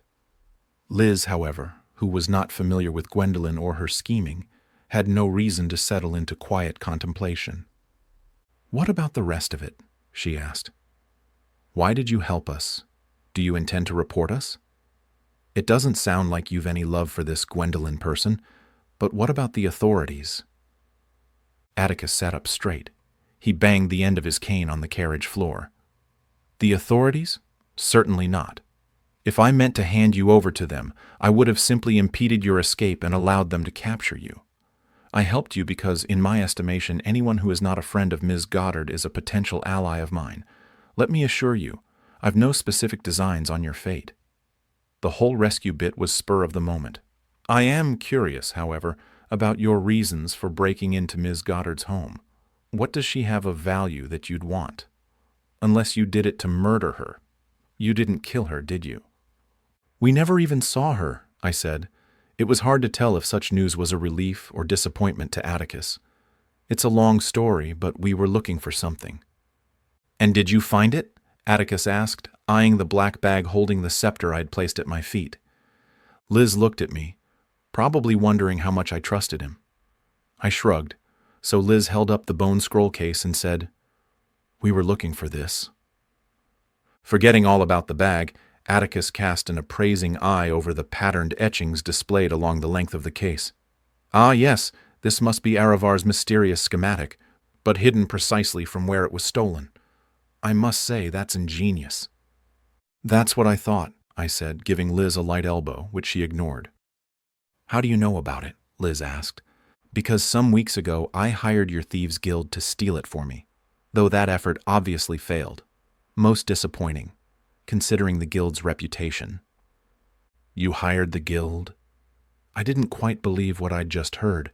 At the same time that someone commissioned me to kill the schematic's owner and steal the scroll, someone else had also hired the guild to do the same thing, minus the killing part. That person's identity had remained a mystery, but no longer. But why steal something your society already owned? Owned is not quite the correct term. Aravar Tillwood, who authored the schematic and many other technical documents for us, was hired unbeknownst to me by Gwendolyn's late husband, Reynold Morgan. I realize now that Reynold acted under his wife's direction, but that is neither here nor there. It has never been unusual for members of the society to forge their own path. In fact, the Society's founding mission is to explore all areas of scientific interest, so we encourage independent endeavors. But concerns arose regarding the research the Morgans sponsored. I tried to address these concerns directly, but neither Reynold nor Gwendolyn would have any of my interference, as they called it. So, to better understand what they were working on, I approached the guild, hoping to secure what I felt was a key piece of their research. I am not a spiritual man, nor do I put much stock in fate, yet here is the schematic, within my grasp at last. Liz pulled the case closer. Atticus smiled at her reaction. I've no intention of taking it from you, he said. However, might I see it? It has taken a long time to get to this point. Who knows? Perhaps I can tell you something about the schematic you don't already know. That's hardly a challenge, Liz said, since we know next to nothing about it. It's why we came back for it. We want to know why it's so damn important to so many people. Atticus nodded knowingly. As do I. If you allow me to examine it, I might have some answers. Liz removed the rolled-up parchment from the case and handed it to him. We planned on taking it to an expert anyway. Maybe you can save us the trip. Sliding a window open, Atticus shouted to his driver, Samuel, find us a safe place to stop for a bit. He slid the window closed and said, Can't perform a proper examination with all this jostling about. Once Samuel had guided us to a quiet spot, with no overhead street lamps to betray our presence, Atticus turned the valve on the cabin's interior glow lamp, just enough to make out the drawing's details. We stayed quiet while he perused it. Some minutes later, he lifted his head. Interesting. I believe this device is an energy regulator, though it appears to possess some extraordinary characteristics, the like of which I can't say I've ever seen before. Look here. He pointed at one part of the diagram. This is a fairly standard way to fragment energy flow via a reverse conducting funnel. The funnel works in concert with an array of fragmenters, which split the energy source into various wavelengths. Each energy stream then feeds into its own modulator, various capacitors, and finally, an output stabilizer. The mystery lies here between the energy fragmenters and the stabilizer. Specifically, I mean the array of capacitors, which you can see each have additional energy tubules coming off them. It's strange enough that Aravar intended to store energy from the individual streams within them, but stranger still that he'd wish to siphon it off. You see, each stream is intentionally weakened at this stage, so they may be more easily recombined during the stabilization process. However, before that final process, the individual streams are simply too weak to provide any real value. Aravar had some plan in mind when he designed this regulator, but I have to admit, I find his line of thinking baffling. I would have to ask our engineers, ones I trust, not those who've taken Ms. Goddard's side, to discern the true purpose of this regulator's design. Can you at least guess why everyone wants to get their hands on it? Liz asked. Atticus shook his head. I never like to disappoint a beautiful woman, but I'm afraid I cannot presently answer your question with the information at hand. Liz sighed. So we know about as much now as we did before, which is almost nothing. Many unanswered questions remain, Atticus said, but that is a far better predicament than having no questions at all. I believe we may find some answers if we first discover what purpose the Morgans intended for the device. Also, you said others wished to possess the schematic. Liz nodded. A secret society called the Warders. Also a sect of priests, the Jackery. Interesting, Atticus said. I am not familiar with either group. They're both somewhat new to Alchester's social scene. Then we should investigate each, asking ourselves some basic fundamental questions along the way. Who are they? Why are they here in our city? What are their intentions? Do they mean us harm? What use do priests have for any regulator, let alone this one? The answers to these questions can only further aid in our understanding. With each word, the man's conviction seemed to grow, so much so that I felt compelled to say, "You sound as if you're ready to take on a cause." Perhaps I am. I helped found the society hoping to promote technology for the betterment of all. Its use for any other reason undermines that, especially considering that this device was conceived under the stewardship of some of our very own founding members. Besides that, though, Alchester is my birthplace and home. I'll not stand by while foreigners bring it to ruin, if such is their intention. What are you proposing? I asked. That you leave the schematic in my care so I can take it to knowledgeable people I trust. Such was my intention when I tried to have it stolen in the first place. Allow me to finish that task, and perhaps we can yet learn its secrets. Meanwhile, I have a rich store of information and other resources at my disposal. While my engineers examine the drawing, I will research the history of the Jackery and the Warders. Perhaps that will shed light on their purpose here, though I fear such a task will prove neither quick nor easy. I can at least give you a starting point, Liz said. She told Atticus everything she'd told me about the Warders, including the bit about taking the book to the keeper to have him examine it. Atticus listened attentively, saying nothing until she finished. That's more than a starting point, I dare say. You've gathered a lot of information in a short amount of time and given me much to think about. First, though, there is the matter of the schematic. Will you surrender it into my keeping? We didn't have the luxury of a private room to discuss the decision, so we settled for an exchange of gestures. Liz, apparently sold, nodded her acceptance of his offer. I wasn't so sure. Nothing had been as it seemed for a while now, and while Atticus hadn't given me any reason to distrust him, I reminded myself I knew little about him. Still, nothing ventured, nothing gained, and it wasn't like I couldn't steal the scroll back at any time if it came to that. Take it, I said. The schematic will be safe in my care, Atticus said, sliding the scroll back inside its case. I will contact you when I have something. Elizabeth, since you have already started down this road, perhaps I might call upon your assistance in the near future? Liz agreed. They shared means for contacting one another. Then we said our farewells, and Liz and I stepped from the carriage. The Clarence ambled away, leaving us alone once more. Pleasant chap, don't you think? I asked. Handsome, too, Liz said, watching the departing carriage. You're kidding, right? She didn't look like she was kidding. He's twice your age. I doubt even half that. Her gaze lingered a moment longer before her focus returned to our present business. But never mind about that. Right now, you and I have a scepter to deliver. She was right. With the meeting time drawing near, we set out at once, talking as we went. This drop-off location, I said. Have the Warders ever met you there before? No, they change it up each time, so we never meet at the same place twice. Does that bother you? It bothers me that you even have to ask. Neither of us trusts the Warders, right? I'm not saying they've got anything planned, but I'm also not in favor of walking into the meeting blind. Here's what I propose. Liz had no objections to my plan, which was simple. I'd run ahead and look around. If I saw nothing suspicious, we'd make the exchange as planned. However, if the Warders intended some sort of double cross, we were going to have a different exchange altogether. I knew a shortcut, so while Liz took the scepter along a longer, more trafficked route, I ran through the shadows, arriving at the rendezvous point in no time at all. They'd chosen a small, abandoned villa at the city's edge.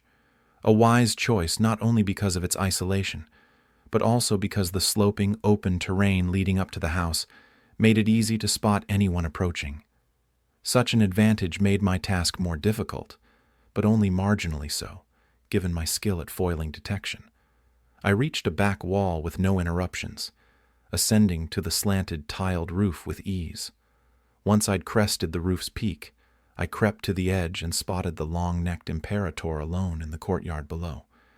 The case, which previously had held the special items he'd allowed us to borrow, rested at his feet. Phallophogus stood with hands folded and head lowered, almost as if in prayer, presumably waiting for Liz and me to arrive. All things considered, everything seemed on the up and up. But something about the location bothered me. An empty villa like this, isolated from nearby houses, whispered of more than secret intent, especially when 100 other places, more than suitable for a clandestine exchange and much less remote, came to mind.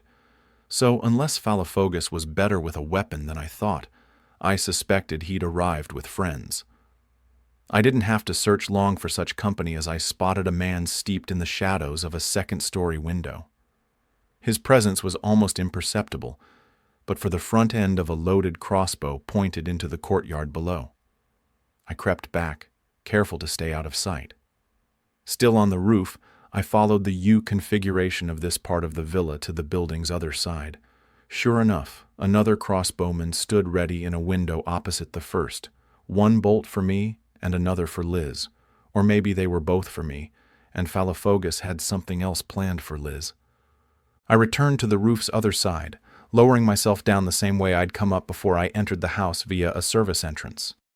Ascending a nearby staircase, I found the room with the first crossbowman. He was seated, every bit of his attention focused on the courtyard below. A gloved hand over his mouth, and, as he instinctively rose, my knife into his back ended it for him in an instant. I settled his body to the floor, then took the loaded crossbow from his dying grasp. The other assassin proved slightly more challenging. Alerted to my presence by a creaking floorboard, he shot up to confront me. Too bad for him that I already had my stolen crossbow pointed his way. I loosed the bolt, and down he went. Just in time, too, because I heard Liz's voice from the courtyard below. So much for warning her about the ambush, while she exchanged greetings with the wrathful Imperator. I ran downstairs and back through the service entrance, slowing once I entered the courtyard. I stopped when I stood next to Liz. "Sorry I'm late. Did I miss anything?" Phallophogus greeted me with a sour expression. "Elizabeth and I were about to conclude this evening's business." He looked back at Liz. "Do you have the scepter of the moon?" Liz nodded. "The coil, too." She removed both from the sack and handed them over. Turns out the coil was already burned out, so there was no way the scepter could work. As agreed, we put the modified coil in and activated the scepter. It seems to have had the desired effect. Phallophogus took the coil and scepter from Liz and inspected them. He verbally confirmed Liz's comments about the burned-out coil, then quickly moved on to the now tarnished golden shaft and the warped ribbons before his attention settled, and remained, on the scepter's undamaged moonstone. While he was busy with that, Liz glanced my way. She gestured with her chin, pointing me toward the Imperator. I wasn't sure what I was supposed to see. Rolling her eyes, she lifted her arm at the shoulder. I looked back at Phallophogus and this time noticed the book he held under one arm. Soft leather cover, not large, maybe a journal or a notebook. Exactly the kind of book Liz had said she'd brought to the keeper, who had declared it worthless. So worthless, the Imperator felt the need to carry it to this remote villa. "You are correct about the scepter," Phallophogus said, concluding his inspection. The long case was still on the ground next to him. He leaned down, flipped it open, then took a step back. "The mission is finished, so now I expect you to return the items we allowed you to borrow. Once you have done so, you shall receive your last payment." "What do you mean, last?" Liz asked, making no move to return her staff or what remained of the flash grenades. The Imperator cleared his throat and took another step back. "It means we shall not be contacting you for future work." Liz looked at him in puzzlement. "Care to tell me why?" Phallophogus took one more step back. I wanted to tell him I'd already foiled his ambush, but I was also curious what answer he'd give to Liz's question, so I kept quiet. Because we appreciate collaborating with people who exercise discretion and, even more important, respect our organization's privacy. Your curiosity has gotten the best of you, Elizabeth. And please, do not feign innocence. The warders have operated with the utmost secrecy for half a millennium. We know, how do you humans say it? Every trick in the book. You've been spying on me. Let us say, rather, that we have been monitoring your activity. When we hire a contractor for a job, we expect that contractor to fulfill their part of the arrangement sans questions and other inquiries that fall outside the task. This, for example, he said, waving the book from under his arm at us, should not have been brought to the person you call the keeper. The man has not been properly vetted or even made aware of our presence here. We have well-established protocols for such things. By circumventing them of your own volition, you could have endangered our entire mission. The keeper suspects nothing, so, for now, he remains safe. However, I cannot say the same for your friend in the Progressive Society. Atticus Drake? I'm afraid you have gotten Mr. Drake into some trouble. How the hell do you even know we met with him? Liz asked. We only just came from there. Phalofogus lifted his gaze toward the building's second story. Looking for something? I asked, smirking. Or someone? The bone ridge over the Imperator's eyes narrowed. Did you... Afraid so. Your henchmen are dead. I drew my killing knife, my features a mask of seriousness now. I don't much care for being double-crossed, Imperator, so don't take offense if I take your life next. I'd taken 2 steps toward the Raspel when Mr. Maines appeared from the courtyard's deep shadows. He had a loaded hand crossbow in one hand and a small sword in the other. The sword looked normal enough, but as the compulsor leveled the crossbow at me, I saw that, besides the usual bow, barrel, and trigger, the weapon's bowstring was a line of crackling crimson energy. Take your leave, Imperator, Mr. Maines said, his finger tense on the crossbow's trigger. I'll deal with this riff-raff. Before he'd the chance, I cocked my knife for an underhanded throw and let it fly. It connected with the compulsor's weapon, knocking it astray just as Mr. Maines pulled the trigger. A crimson shaft of light streaked past me, even as I drew long knives and closed on him. Meanwhile, Phalofogus turned and ran. Don't let him escape, I said, realizing it was too late when 4 more warders, 2 men and 2 women, armed with conventional swords and nothing outlandish like the compulsor's crossbow, rushed onto the scene. Liz, who had started toward the Imperator's fleeing form, gave up her pursuit and readied herself to greet these newcomers. With a flick of her wrist, she extended her kinetic energy staff. A quick twirl and the length of it lit up in a dazzling display. Greetings were not exchanged. In fact, no words were spoken at all as the first pair got up and personal with Liz while the other 2 joined Mr. Maines against me. Their strategy seemed simple. Kill us both. But failing that, they meant to give their Imperator as much time as possible to escape, for they tempered their initial charge, settling into an exploratory assault marked by precise thrusts and cuts. Such a strategy inspired caution. These were experienced combatants. No less amongst them was Mr. Maines, who kept his hand crossbow ready while thrusting at me with his small sword. I followed their example, holding something back as I took stock of my 3 opponents' tactics, strengths, and weaknesses. The man was fast, the woman faster, and Mr. Maines quicker still. Good footwork all around, too. Their parrying technique hinted at the Asterian method taught predominantly up north in Vranan military schools.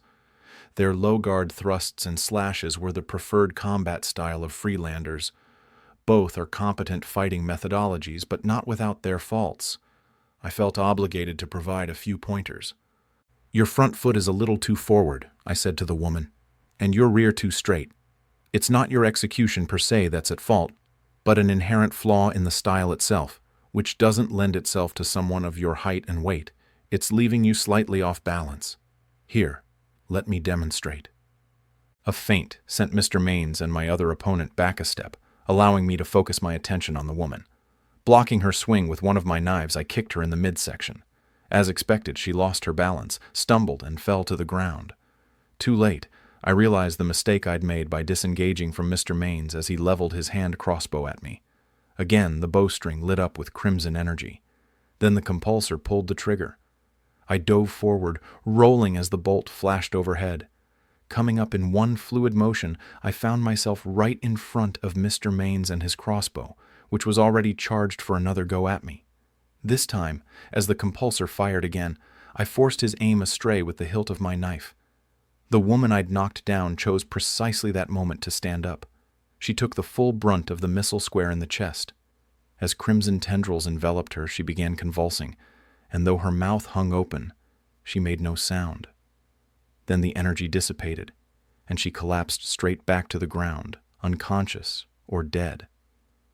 I wasn't going to make the same mistake twice, so I stayed close to the compulsor, giving him and his remaining companion hell in the form of 2 slashing long knives. Enough traipsing and tiptoeing. These two needed a good, hard lesson in knife fighting, one that would make them and the other warders think twice about trying something like this again. I thrust and slashed at the compulsor, opening an opportunity for the other gent to attack me. He took the bait, thrusting low. I twisted, knocking his blade aside while swinging for his face with my other knife. As expected, he leaned away, so after slashing at Mr. Maines to hold him back, I slammed a hilt into the other's temple. Like the woman, he went down minus the display of crackling energy. Mr. Maines came at me hard, thrusting and slashing, then raised his crossbow again. I had enough of that, so I sliced the man's hand, causing him to drop the weapon. Then it came down to sword and knives flashing in a succession of rapid movement. Mr. Maines was good, but I was better. I kept at him, pushing him back one step at a time until his back was to the wall. Finally, swatting his sword aside, I placed my knife at his throat. "Not another move, compulsor," I said, opening a sliver of red across the man's skin to show I meant what I said. "Drop your sword." A war played out across his face as stubborn refusal battled the simple instinct for survival. Seconds passed, the wheels of logic and deductive reasoning turning in the man's mind, his thoughts playing out the outcome of his next decision. In the end, he made the only choice available to him. The tenseness from our exchange melted from his limbs, and he let his weapon fall to the ground. With 3 opponents feinting and attacking me all at once, I hadn't a single opportunity to see how Liz fared. Turns out, she'd fared well. Both her opponents, who were scored by burn marks on chest and arms, had lost their zeal for fighting. They hadn't disengaged, but she easily held them at bay with only the occasional thrust from her crackling energy staff. "Now," I said to Mr. Maines, "order your henchmen to throw down their weapons." Left with no other choice, he gave the order. The others obeyed. They probably thought I meant to remove my knife from their compulsor's throat and let them all go their merry way. But that wasn't my style. In my mind, there was only one way for this to end. These men and women had tried to kill Liz and me once. I knew they'd try again. The first step in making sure none of them got a second chance was ending Mr. Mains's life. The second was finishing off the rest. I was about to take care of the first step when Liz's voice stopped me. "Take your woman, if she's still alive, and the other one and go," she said. "Do it quickly. You all know what my friend does for a living. You won't get a second opportunity." I cast a sidelong glance at Liz, wondering what she was doing. She might not embrace murder like I did, but she knew the stakes. She was probably in more danger than me because of her history with the warders. But I knew by that look in her eye that this wasn't about mercy. She had something else in mind. Willing to oblige her, I shoved Mr. Maines toward the others. "Leave your weapons," I said, "and go." Like she said, do it quickly, before I change my mind. They roused the one I'd knocked out back to consciousness and gathered up the woman taken out by the crossbow, all the while hurling scornful gazes our way as they left the courtyard. Mr. Maines lingered the longest. He looked like he wanted to say something in parting, but he only nodded before following the others. I turned to Liz. "Mind telling me why we let them go?" "Because we can't follow dead men." "And why do we want to follow them?" "I'll explain along the way." We retrieved Mr. Mains's hand crossbow and set off in pursuit. The retreating warders hadn't gotten far. We hung back, following at a discreet distance. By the glances they cast over their shoulders, it was obvious they suspected we might follow, either because we changed our minds about killing them, or because we wished to see where they headed. Either way, they didn't stop. I figured they'd head straight for a home base of some sort. Instead, I was surprised and intrigued when we ended up at the airship docks. We watched the warders enter one of the docking towers and, after several minutes, emerge from a bay to board a ship flying the colors of a private merchant vessel. It seemed Mr. Mains and company had arrived with not a second to lose. The airship, with its balloon already full, started to cast off. Realizing we were about to get left behind, we dove into the tower and sprinted up the stairs. "You remember how you were going to explain why we're following the warders?" I asked between breaths. "While you're at it, maybe you can also explain why we're about to jump on an airship when we don't even know where it's going." "Phalofogus has something planned," Liz said. "Tonight. Right now. Remember how he said the retrieval of the scepter was time-sensitive and how adamant he was that we make it to the handoff on time? Then, when we gave him the scepter, he seemed interested only in the moonstone, despite all that talk about the coil. Also, there's the book. It's worthless. So why does he have it with him? It's all connected somehow." Workers had cast off the last of the mooring lines, but the airship still drifted close enough for us to jump across to the deck. Not knowing what to expect, I drew one of my long knives, pairing it with the compulsor's hand crossbow. On the ship, we were greeted by the sound of 20 or more swords sliding free from sheaths. Mr. Mains stood at the forefront of a host of warder guards, which included his original batch of henchmen and about 15 more. There was no sign of Phalofogus. Mr. Mains raised his sword. "You should not have followed us." I shrugged. Then I pointed the hand crossbow directly at the compulsor and fired. The crimson bolt hit him square in the chest, energy flickering all around him before he collapsed to the deck. The attack's suddenness caused everyone else to freeze, giving Liz a great opportunity to hurl one of her flash grenades into their midst. We both turned away from the resulting brilliance. Half of the warders recognized the device and did the same, diminishing the array of opponents assembled against us, but not entirely wiping them clean. "You think the Imperator is on board?" I asked. I already knew her answer. "Then go find him. I'll hold off the rest." Liz looked at the 10 or so warders remaining and shrugged. "Suit yourself. I'm heading up." She took hold of a balloon line and started climbing. "Up?" I asked, my attention on the approaching warders, who spread out in preparation for launching a multi-pronged attack.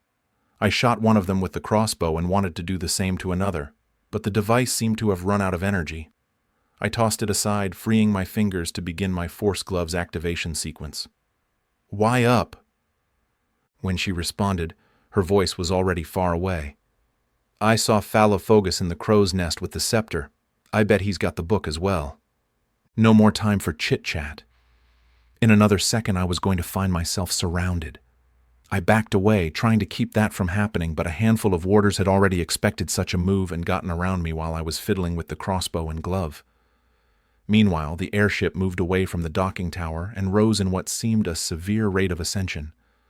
I'd never seen an airship try to gain altitude so soon after leaving port, not without sailing away from the docks first.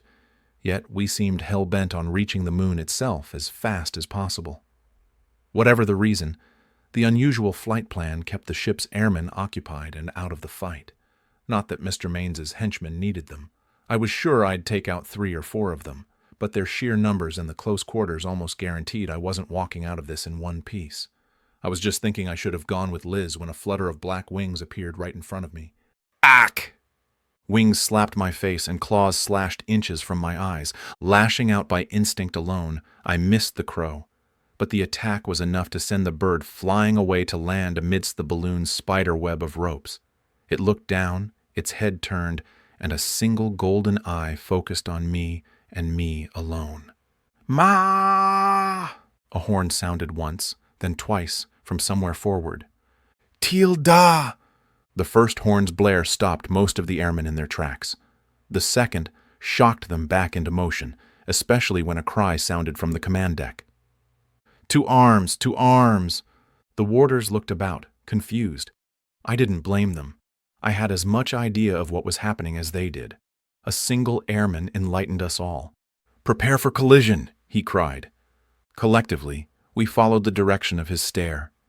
Limned by moonlight was another vessel, smaller than our own, but coming at us with such reckless abandon that there was no way to avoid it. The Crow chortled, and then the smaller vessel crashed into us. The impact knocked most of the warders and airmen from their feet. Staying on mine, I was front and center when the first wave of boarders rushed onto the ship. Down to a man, they were Jackery priests. Some wore dark robes. Others banded armor shirts. A select few were bare-chested, black ink tattoos on display for all to see. All held truncheons or crysknives. Some, like the barrel of a man leading them, had two. Au-Utet took one look at me and smiled. "We meet again, assassin." His men streamed past him, fanning out to engage their enemies. "Fortune yet smiles on you, for we have only come for the warders." Lucky me. The sudden release of gas above our heads drew our attention. The airship's balloon was torn, the alchemical vapors keeping us afloat, escaping. "Too bad we're all going to die," I said. Au-Utet laughed. "If that is the Dark One's will, I am prepared to offer my life. First, though, my brothers and I shall ensure that warder blood flows." "How the hell did you even know we were up here?" The priest looked at the Crow. Of course. As if a bird leading a host of zealots through the night sky made any sense. The priest laughed again. "You have a powerful ally in this one, assassin. Be thankful she watches over you." Au-Utet brandished his crises. "But not even her power will be enough to save you when I finally come for you." Then he strode straight for the heart of the melee without looking back. Ignoring the Crow and what Au-Utet had said, I traced the line of Liz's ascent, trying to find her. The ropes were ripped apart, the balloon torn in a dozen places. Already, we reversed course, slipping back toward the ground as more and more gas leaked from the balloon. We only had so much time before it was depleted beyond its ability to keep us airborne. When that happened, we were heading straight for the ground. First things first, though. I needed to find Liz. Then we'd worry about how to keep from getting pulverized. The deck was chaos. Warders fought Jackery while frantic airmen scrambled to see to their ship. With the only balloon lines worth a damn at the other side of the melee, I readied myself to leap into the maelstrom of bodies and blades. But then I spotted Liz with her kinetic staff right in the thick of things. The press of bodies was too close for her to use it in its extended configuration, so she swung it like a fighting stick instead, smacking anyone and everyone around her. Any more of that, though, and they'd have her. Even now, one grabbed her from behind while another thrust at her with his sword. She shook herself loose and avoided the other's blade, but it was too close for comfort. I took it upon myself to help even the odds, enlisting the aid of a warder who ran right for me. I let him get close. Then I shot my hand out and touched him with the force glove. As the glove's energy dissipated, I felt only a slight vibration in my hand and a tingling that originated at my spine and ran down my arm. My target, however, felt a bit more. He was flung back, smashing into an entire line of warders and clearing a lane all the way to Liz. She took advantage of it, running out to greet me. "We have to get the hell off this ship," she said, grabbing my arm. "Great idea. Give me a minute to sprout some wings. What do you say, Crow? Care to help us out with that?" Liz looked from me to the Crow, who still hung around and back again. She looked like she meant to slap me. If there was more time, I'm sure she would have. "Hold it together," she said.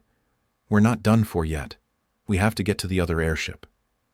"Then what?" I asked, dashing after her. "Then we jump." "Sounds like you're the one who needs to hold it together. Are we supposed to jump all the way to the ground?" "No, you idiot. We jump for the tower. There." She pointed at a tower that rapidly drew close. It might work, or it might not. But I didn't have any better ideas, so I said nothing as we scampered toward the smaller vessel. Climbing through the splintered wreckage, we jumped down to the schooner to find a single remaining Jackery waiting for us with club raised. This one must not have gotten his leader's message because he tried to brain me with his weapon. I dodged his clumsy blow. Then, out of patience, I hurled him from the airship. His shrieking faded so quickly that I doubt anyone even noticed. The airships flew faster now, the weight of the smaller vessel causing the merchant ship to lean further and further to one side. Liz and I grabbed the schooner's handrail, gripping it tight while measuring the distance to the tower. "We're not drifting close enough," Liz said. "Not to that one, but we are to the next." Seeing which one I meant, she nodded. "We're only going to miss it by a razor's edge. If we hit it, we were all dead." Others realized that too. A trio of crewmen, abandoning their vessel, had climbed through the wreckage behind us. A warder noticed their movement and made to follow, but a pair of Jackery grabbed her from behind. She turned to fight them off, but the wreckage of the schooner shifted, hurling all three of them over the side. The airmen who'd hung on reached our position with hands raised in surrender. "We don't want no trouble," one of them said. "We just want off. They ain't paying us enough for this shat." I nodded, not responding because the tower loomed closer and closer now. The wreckage of the two airships shifted again, sending a shudder through both hulls and across the decks. Then our chance presented itself as the two ships passed by the tower. Liz went first. With me so close behind, I could have reached out and touched her in mid-leap. She landed perfectly. I almost did too, except my second foot missed the berthing platform by a hand's breadth, but I grabbed the railing and didn't fall. Only one airman got into position fast enough to jump. He nearly missed the platform entirely, and even then hung on only precariously. I tried to reach out to him, but I wasn't balanced well enough. By the time I extended my hand a second time, the poor chap had lost his grip. He screamed and screamed until the ground silenced him. Liz grabbed hold of my arm. I wasn't sure if she was steadying herself or me, but I didn't argue about the extra support. Together we watched as the two airships drifted right into the path of another tower. The dirigibles hit this one squarely. Men still fighting or scrambling about on the decks were hurled forward. The two airships tore apart from one another, and the tower, almost smashed in two by the impact, surrendered its upper half to gravity. Debris rained down everywhere, drowning out the screams of the dying until the entire scene was obscured by a giant cloud of dust that billowed up to envelop everything. "We shouldn't stick around," I said. We leaned on each other, helping one another to walk from the landing platform into the tower. Stumbling down the stairs, we emerged to find emergency crews and other dock personnel converging on the scene. We melted into the growing crowd, not stopping to look back. "We're not finished," Liz said, her breath coming in quick gasps. With my arm still around her, I felt her trembling. My nerves weren't in much better shape, so I made us stop once we cleared the docks. "You're thinking of Atticus," I said, knowing he remained in danger. "What about Phalafogus? Did you get to him?" Liz nodded. Then she took a deep breath and let it out. "I confronted him in the crow's nest.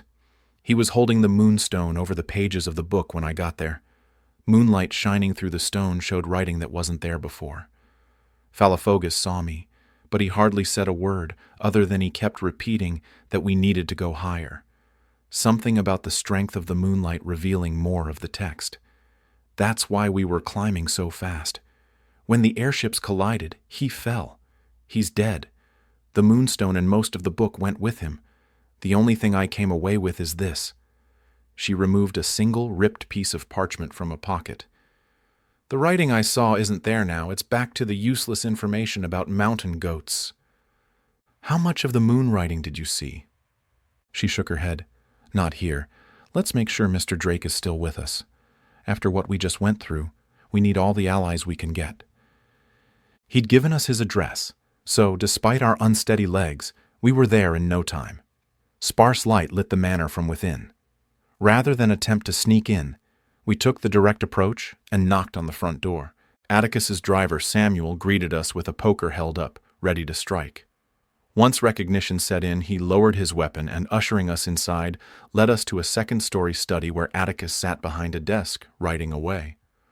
Atticus rose instantly when he saw us. "Pardon the mess," he said, gesturing at the floor. Two men, dressed like the other warders we'd met, lay prone. Neither stirred nor displayed signs of injury, though both were most definitely out cold. "I believe the warders sent these men to abduct or kill me," Atticus waved at his man. "We'll be fine, Samuel. You may leave us."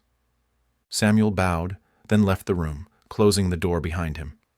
"No doubt the warders realized we'd spoken," Atticus said, "and wished to see my plans to learn more about their intentions put to a quick end. Please, sit. A drink, perhaps?" Normally, I'd have Samuel fetch us a bottle of High Holt Red from the cellar. Do you know the vintage?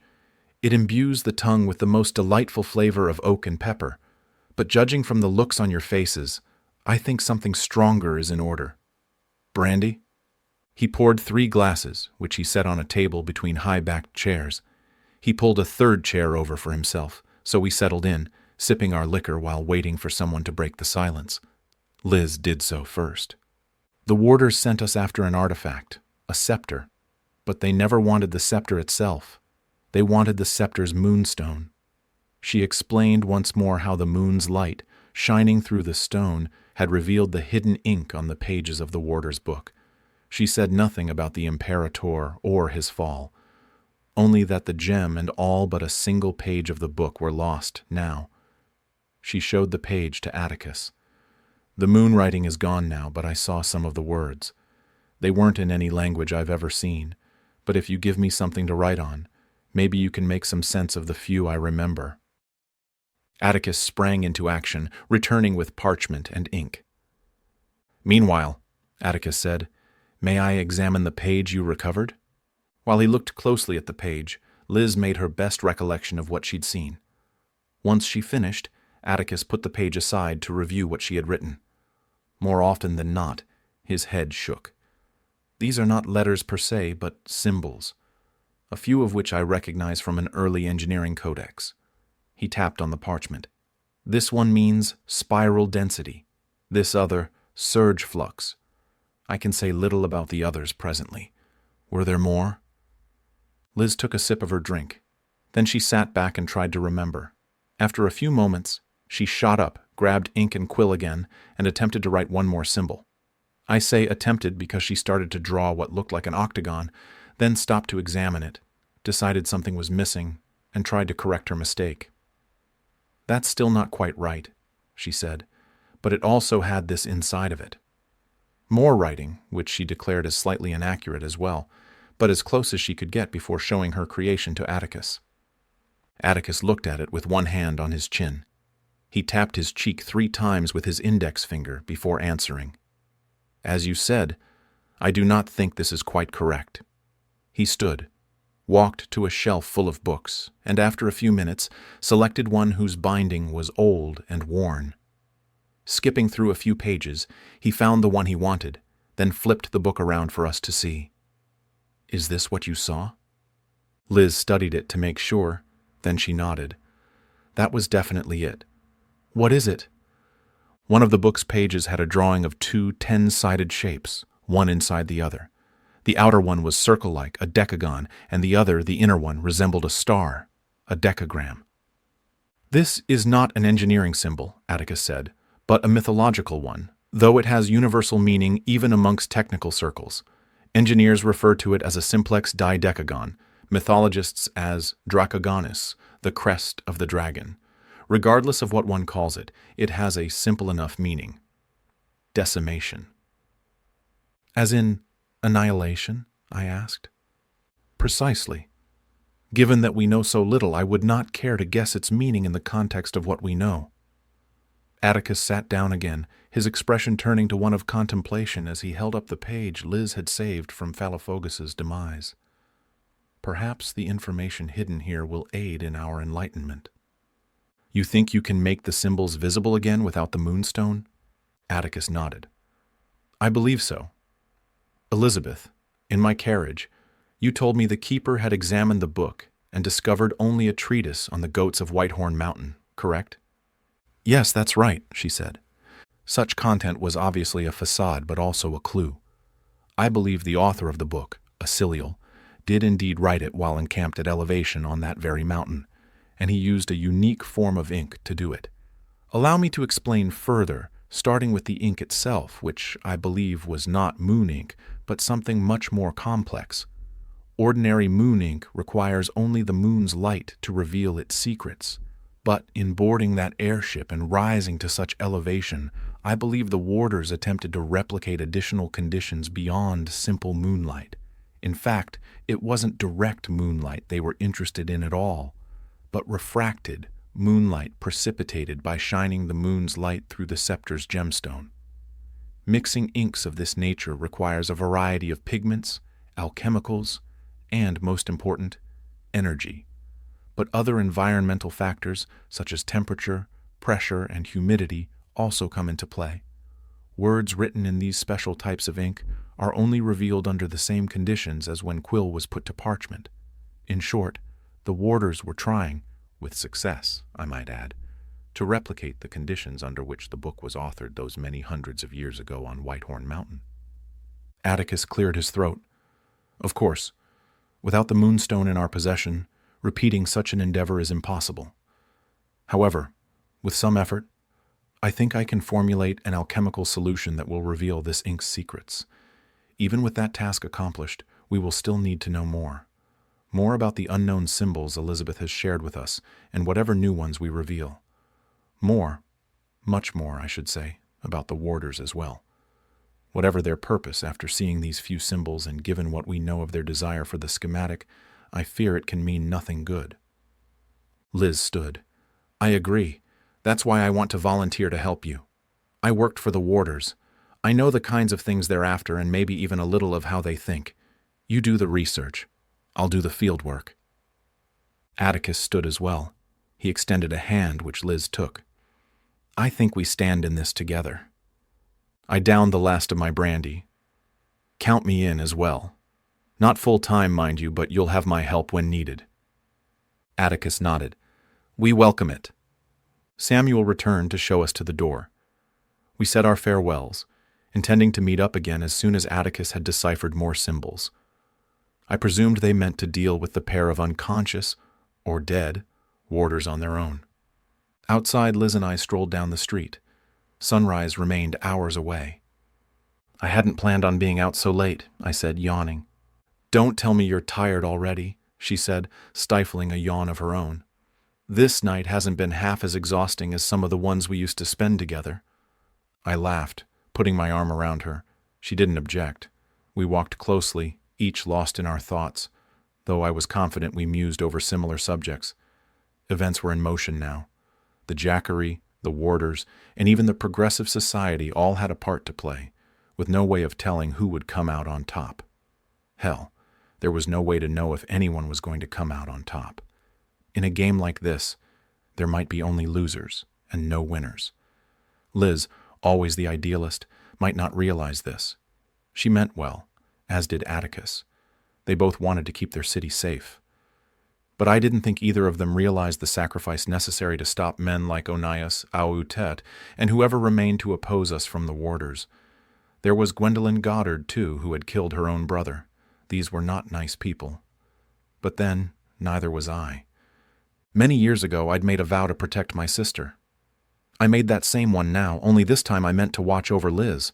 I couldn't guarantee she'd come out of this unscathed, but she would come out of it alive, even if it took killing every Jackery and warder to make sure of it. I didn't say anything about this promise to her, just like I'd never said anything to my sister. Better that both of them continue to hold fast to their ideals. I'd take care of the dirty work. That, after all, was why I was here. You've reached the end of this adventure. If you enjoyed this story, please give it a like and subscribe to my channel to get a notification when each new story is available. You can view all my books and get the latest news by visiting scottmarlowe.com.